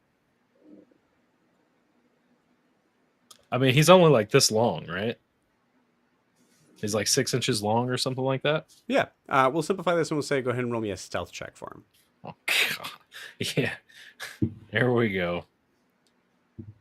Well, that's a 15. What does he have for stealth? Oh, he has +4. That's a 19. That's not bad. Nice. Okay, cool. Awesome. So trying to like stay low along the grass and kind of just going and scaling straight up the wall, trying to kind of like keep themselves as most out of view. At the end of it, we'll say we'll carry on with that. Go ahead and roll a perception check for your pseudo dragon with advantage, given the roll that you just made. Okay, he does also have blind sight of 10 feet. Just cool. I see that now. That's kind of cool. Dark You got it. vision and all kinds of stuff. Oh, that's crap. That's a 9 + 3 is 12 on perception. Okay, cool. So same sort of thing. I think in this way, the way that we're kind of like viewing it is that he probably sees enough people, but is having trouble kind of communicating to you how many.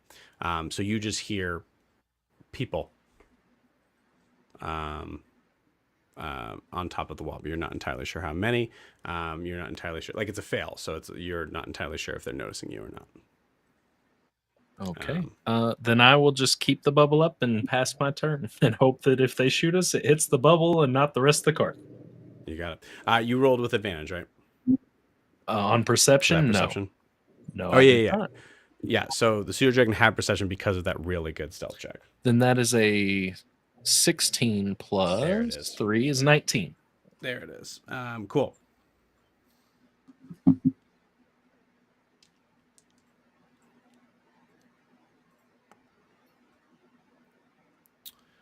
You count. There are 10 archers on the parapet of the castle walls. Okay, Jet goes, 10 archers, get ready, stay in the bubble. And that's all he says. He keeps the bubble up. You got it. Cool. I say because that was so good, also at least 3 are noticing the cart, like are scanning the cart. Focusing on the cart, we'll say. Okay. Right now.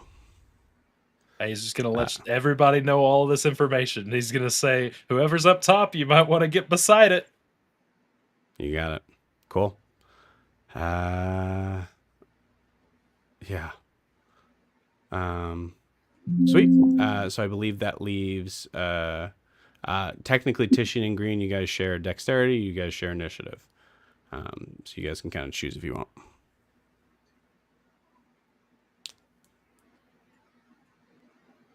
How about if I go first? Well, I'm trying to help Gran, so would it be better if I go first before? I just have a I just want your question. help with it. Yeah, go for it. Would we have gone to the woods closer, like further away than 400 feet, or is that kind of like the only way in? Is like skirt around or like go to the forest right there? You know what I mean? Yeah, it depends. I mean, I think if you, it depends on how suspicious you guys wanted to look, because it could look like you're just kind of trying to kind of go along the path and then veering off, or if you wanted to be like, yep, nope, we're gonna take a straight like 90-degree turn to the right, towards it. So that's a question for you.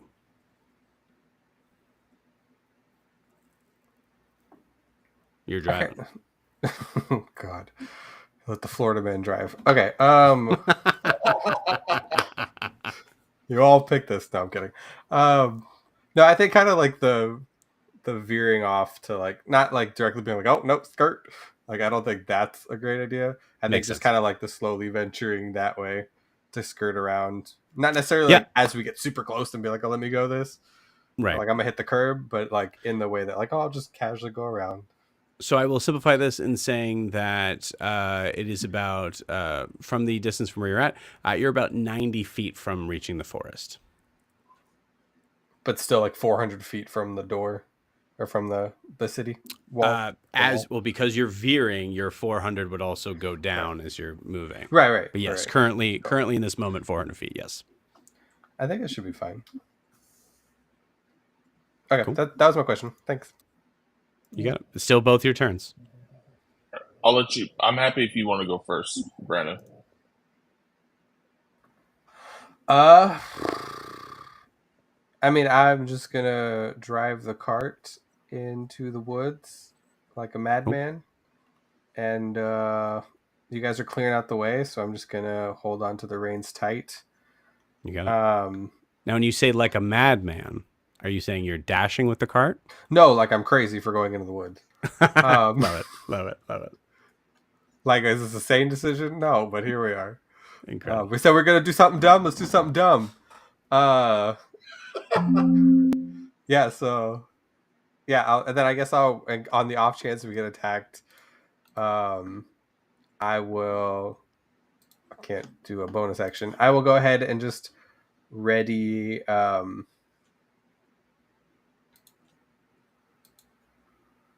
You know, I'll just kind of just get my weapon ready. Like, not pop it out right now because I don't want to seem suspicious. But, like, I'll just get ready to just kind of, like, do it when I need it. Do what? Just get my weapon out and ready to attack. Okay. Is this your melee weapon? Yeah. This is my... Okay, cool. So just for clarifications for everybody, holding an action, I need to know what the circumstances that would cause you to use your action, and then I need to know what that action is. So that's why I'm specifying. I don't want to use magic because I don't want it to be super obvious if it's like something dumb. But I don't want to... Like, but I also want to be prepared. So pulling my weapon out for an attack, which is technically an action, like to summon my weapon, is... I see what you're saying. Cool. Yeah. Okay. Yeah. So we'll say that you're just doing that. That's fine. Cool.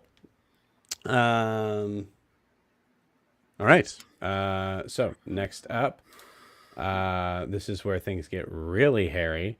So I'm going to use, well, let's finish, let's go to Titian's turn actually. and then we'll.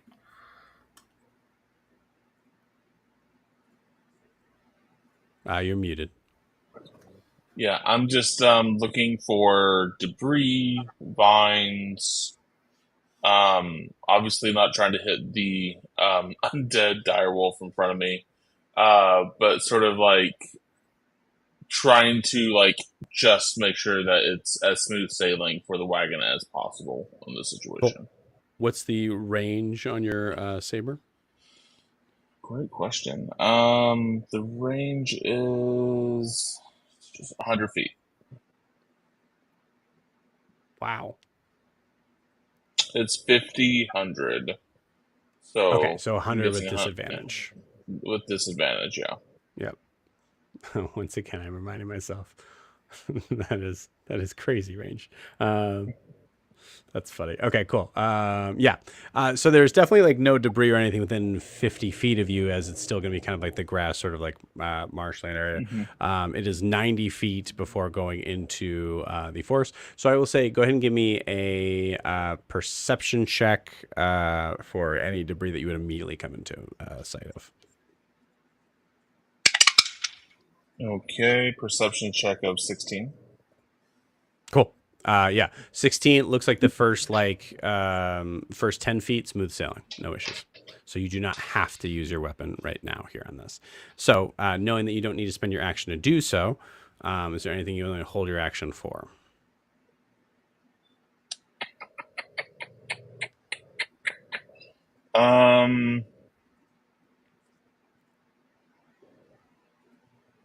Not really. No, there's nothing I really want to hold my action for. Okay, cool. I'll just stay on the lookout and wait to use my, because if you hold an action, you can't use your reaction either because it's effectively burning that. Correct. Correct. Yes, correct. So I want my reaction right now. Cool. Great. So as you end your turn, you see a figure. Actually, I would say like kind of like from Grian, from your perspective as well. Grian, all of a sudden you notice like there's a momentary shadow that passes as Ewolf runs on top of the cart and jumps onto the horse in front, ready to leap into action. Oh, and Grian falls off.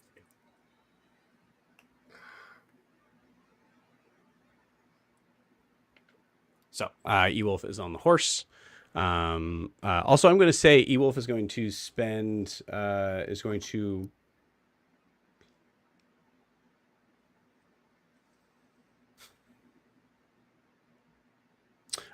is going to reach down and hold his action for when someone says now. 1 second, I sneeze. Maybe not. If there is a moment when, if there's a moment that it makes sense to pull the horse off of the cart, like basically like unsettling the horse from the cart. I know that's not the plan, but that's what he can do now. Cool. And that is his turn.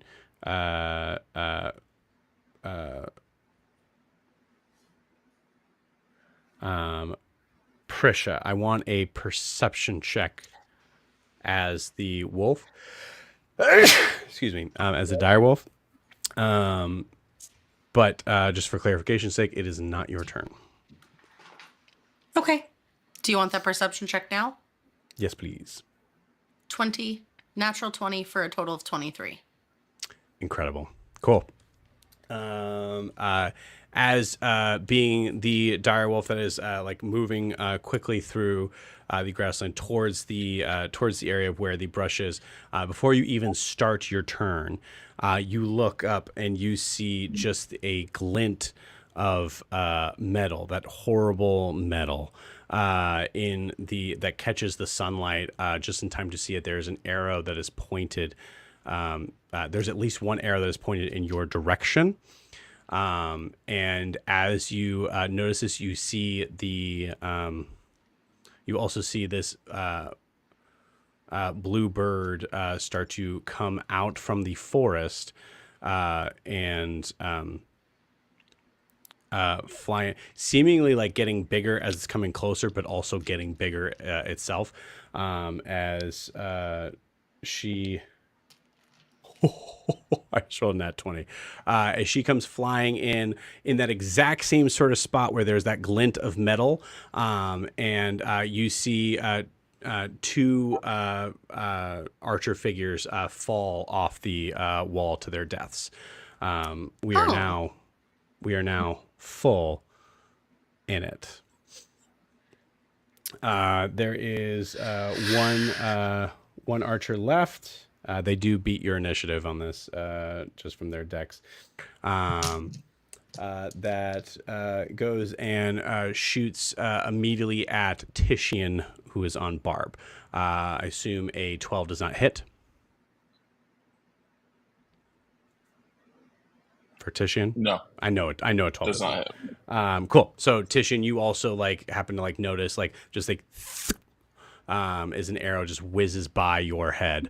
And there is a you hear a shout from the parapets that are saying the cart. But there are no other shots at this time. Prisha, is your turn. So clarify, the attack against me / the bird was the first attack, like official attack. No. No. What you saw was someone knocking an arrow, and the bird coming in and knocking them down. I will say, based on the idea, the first arrow that actually like was able to be shot was shot at Titian. You think there's a possibility that all three were aimed at Titian. Heard. Okay. That answers that question. How tall is this wall? We'll make it simple. We'll say about 100 feet tall.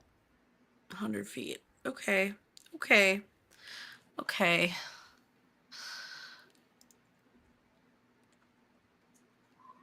This stat block for a direwolf does not give me its speed. Oh, it does. Okay.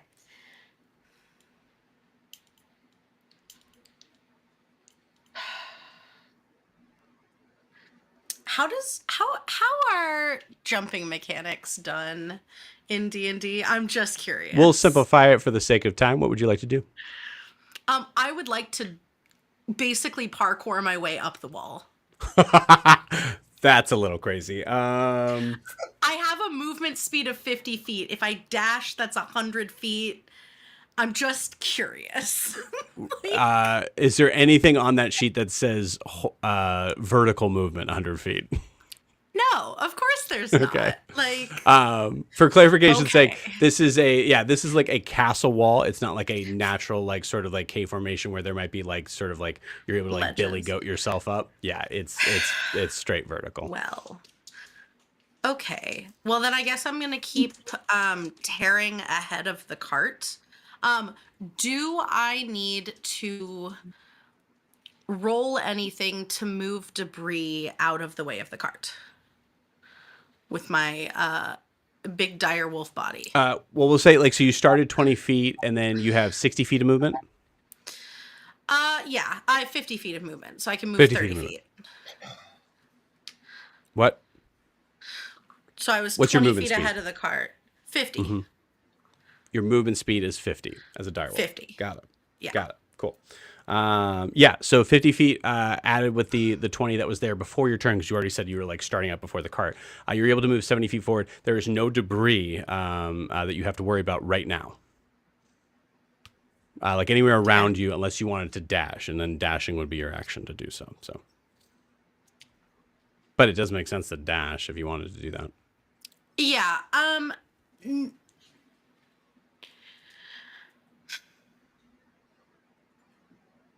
I really picked the worst animal for this because all of a direwolf's attacks are up close. Melee, yeah. But it does. I mean, it does make sense to say like your job was to try to make sure the debris was taken out of the way. So you know. Yes, There is no debris currently. Prisha's gonna stay at the 20 feet. She might even slow down like 5 feet just to kind of get in a decent distance to Titian. She wants to kind of be closer to him. What's a decent distance? You know what? She's gonna go back. Like, she's gonna slow down so that she matches Titian. Okay. That's what she's gonna do. And the idea here is that if that third arrow gets loosed, she would like to kind of be around to like hold a jump action, I guess, to jump in front of it. Like, so that he doesn't get hit because she can knock it out of the way. Okay. Yeah, that's the idea. Okay. I'm going to just tell you for clarification, because mechanics, there's no real way to be able to like snatch an arrow out of the way that's going towards someone else. I will allow you to try, but it's going to be a very high DC to get to do that. Fair. Okay. All right. But that's we the got to action move on. she's going to try to hold. No worries. Yeah, great. Cool. So that was that. So that handles the archers. It handles Ewolf. So now we are on to Ianthe. Okay, I'm going to try to make this quick because my connection sucks. I'm going to twin spell haste on Barb and Frank. Okay, nice. I love that. Oh my gosh, that's good. Oh my gosh, that's good. Cool.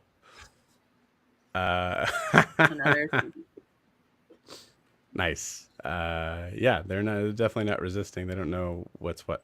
Or at least Frank doesn't. Yeah.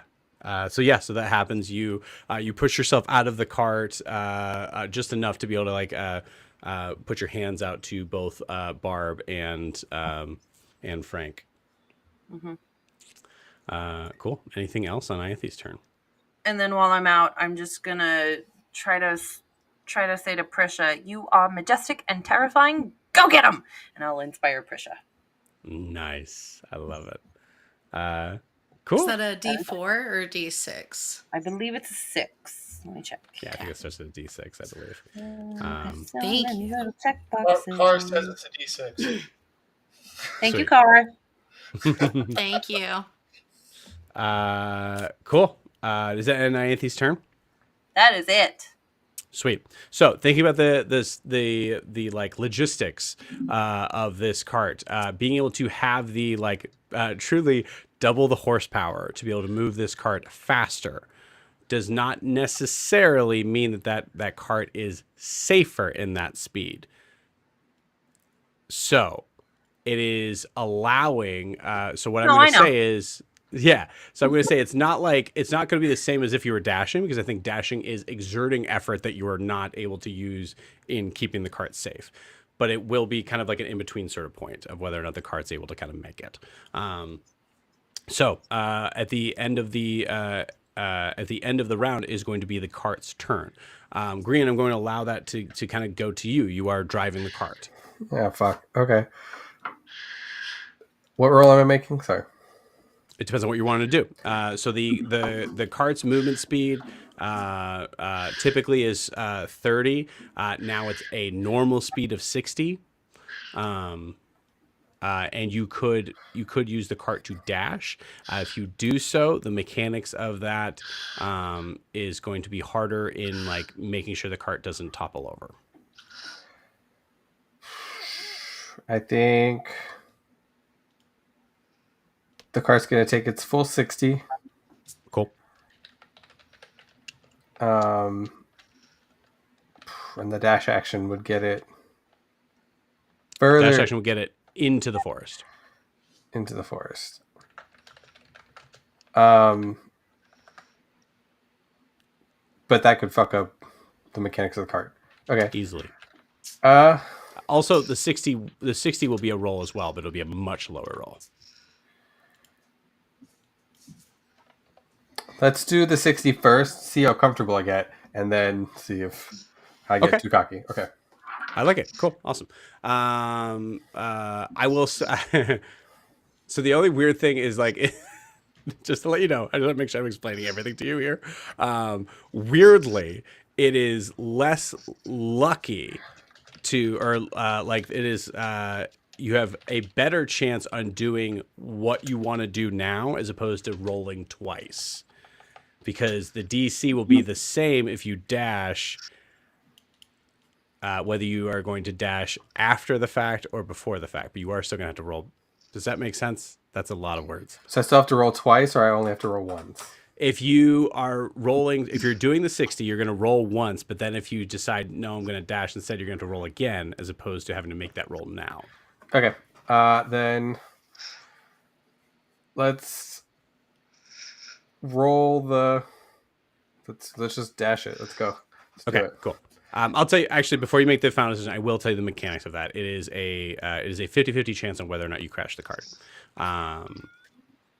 So that is 'cause it's 120 feet movement in a single round, with a cart, a very large cart that is holding 6 people in it, or So 5. what's the DC, whatever. like 20? So DC is 11, so it's a 50-50 chance. Okay. All right, guys. All right, Okay. you got it. That's what we're doing. I right, would say, guys. just before you say anything, before you say the answer, this actually determines whether or not we're like done at the end of the session, I think. No pressure. What is it? What kind of check is it? Survival? Oh, no. It's just a straight roll? It's just a straight roll. Back. Okay. All right, guys. Y'all have so much faith in me driving this cart. No one's like, I'll take the wheel. Maybe if these were like draft horses, like maybe I would give you a plus, but yeah. All right, we're going to do it. But a cassowary and a boy Frank. Yeah. I have an inspiration. We're going to do it. I'll allow it for Oh sure. God, I'm so nervous. Okay. So there's this tree, right? And it just pops up out of nowhere. Incredible. Cool. So what did you roll? I got a 4 at first, and then I re-rolled and got a 6. Okay. All right, cool. So with a 6, as you just say, baby, go, and you just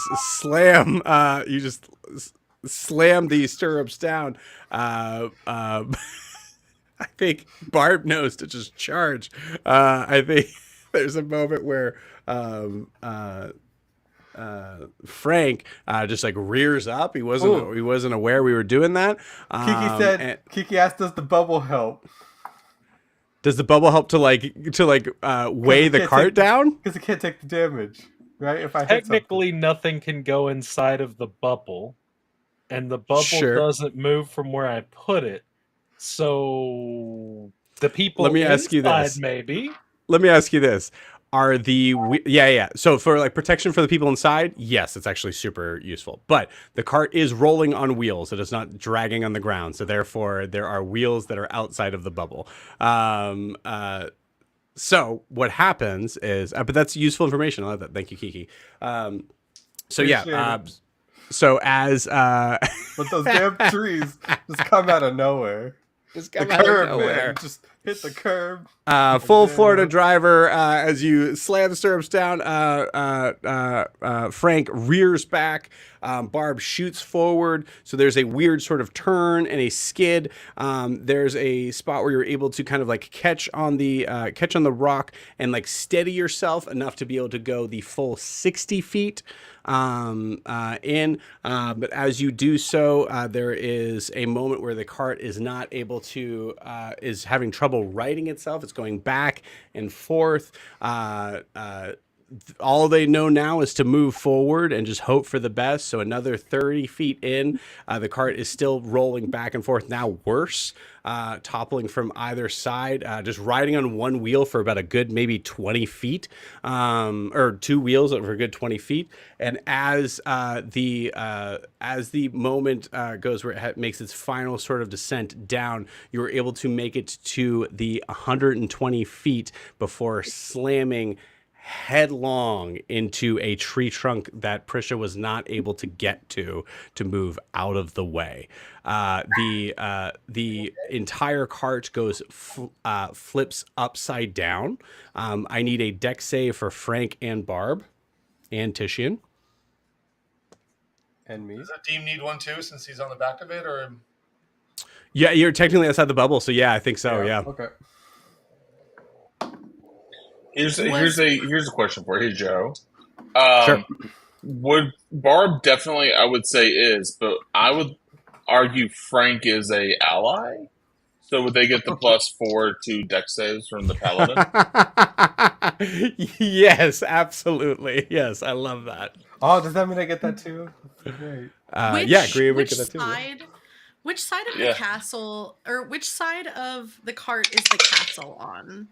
The wall is to the left. At this point, it would be left. Yeah, left side. And which way did the cart roll? The right? Full on, like this cart is full, fast and furious, just over. toppling straight over. Can I ask you a question? Okay. For slight shenanigans? Sure. Okay, so on a ship, I have extra ability to keep my footing. This is not a ship, but given my able sailor, can I use it to try and save myself and get the extra? Yes, absolutely. Hey, I'll give you advantage on that. Well, no, it's not advantage. I just get double proficiency.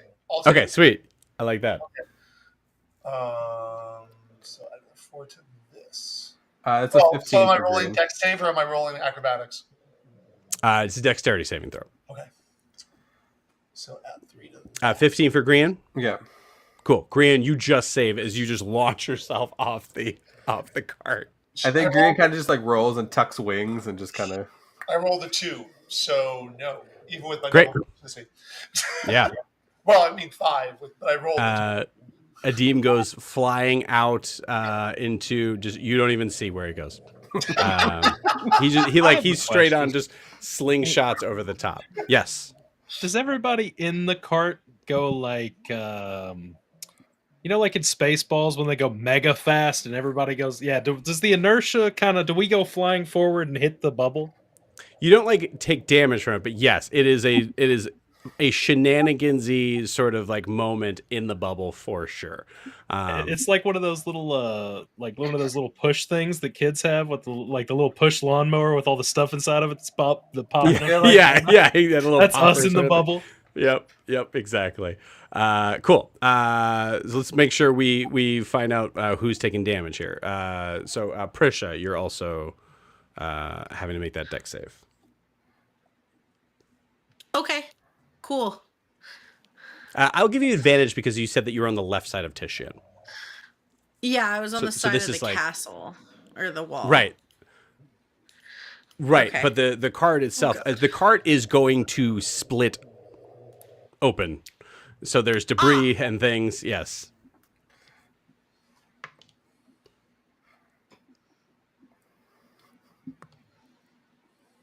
I did give you advantage. Well, that didn't help me because my advantage was a nat 1. So, we'll go with the 9, which is an 11. Cool. That does not make the save. No. All good. No, you get that. You got a 15 because you get that +4. Oh, that's right. +4 because of. That's happened to me. That's what I got. You're an ally. Yay. Yep. 15. Sweet. Did it pass? Yes, 15 just passed. Oh, great. Ianthe, you're inside the bubble. Jet, you're inside the bubble. Where's E-Wolf? Elissa's inside the bubble. E-Wolf is on Frank. I did not roll for E-Wolf himself. I did roll for Frank. Oh, buddy. Cool. Buddy. This is bad. So just so you know, with the +4, both Frank and Barb failed the save. They both rolled 8s. Unless you wanted to roll for Barb, I just immediately rolled because of the sake of time. They get advantage. What's up, Matt? They get. I rolled for Barb and she passed, but it's whatever you want to do. Okay, I believe you. Yeah. No, that's great. Frank horribly failed. Great. Jet, what were you saying? Barb got like a 20. Do they get advantage for haste? Does that give you any bonus to dex saves or just the +2 to AC? Someone look that up while I'm doing this because I'll have to get that stuff and then you can let me know. Yeah. Yeah. If it matters, Titian failed. Haste gives you advantage on dexterity saving throws. Great. Cool. And a So I'll plus roll 2 with to AC. advantage. And plus 2 to AC. The Please tell dice- me he still failed. He still failed. Oh, The come dice on. rolled Frank! Frank. He actually rolled worse. So, but yeah, cool. Let me roll. Let me look up the HP of a horse real quick. Frankfurt, buddy. We can heal him as long as not more damage than he has. Riding horse has We 13. have the technology. Has 13 hit. Oh my gosh, Cool, that's so as long as so not like my what God. 26. This is we're so good. fucking mean of the dice, I swear. I rolled what I consider to be cart landing on top of you damage.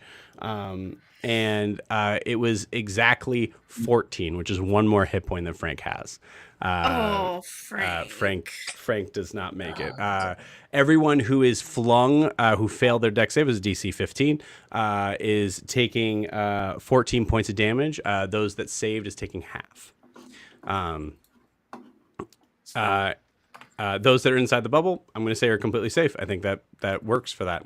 And as you guys are jumbled into a horrible, catastrophic mess into the forest, you are hidden among the canopy as you hear the large, heavy sound of the gate doors start to open. And with that, we're going to end tonight's session. So we'll see you guys next week.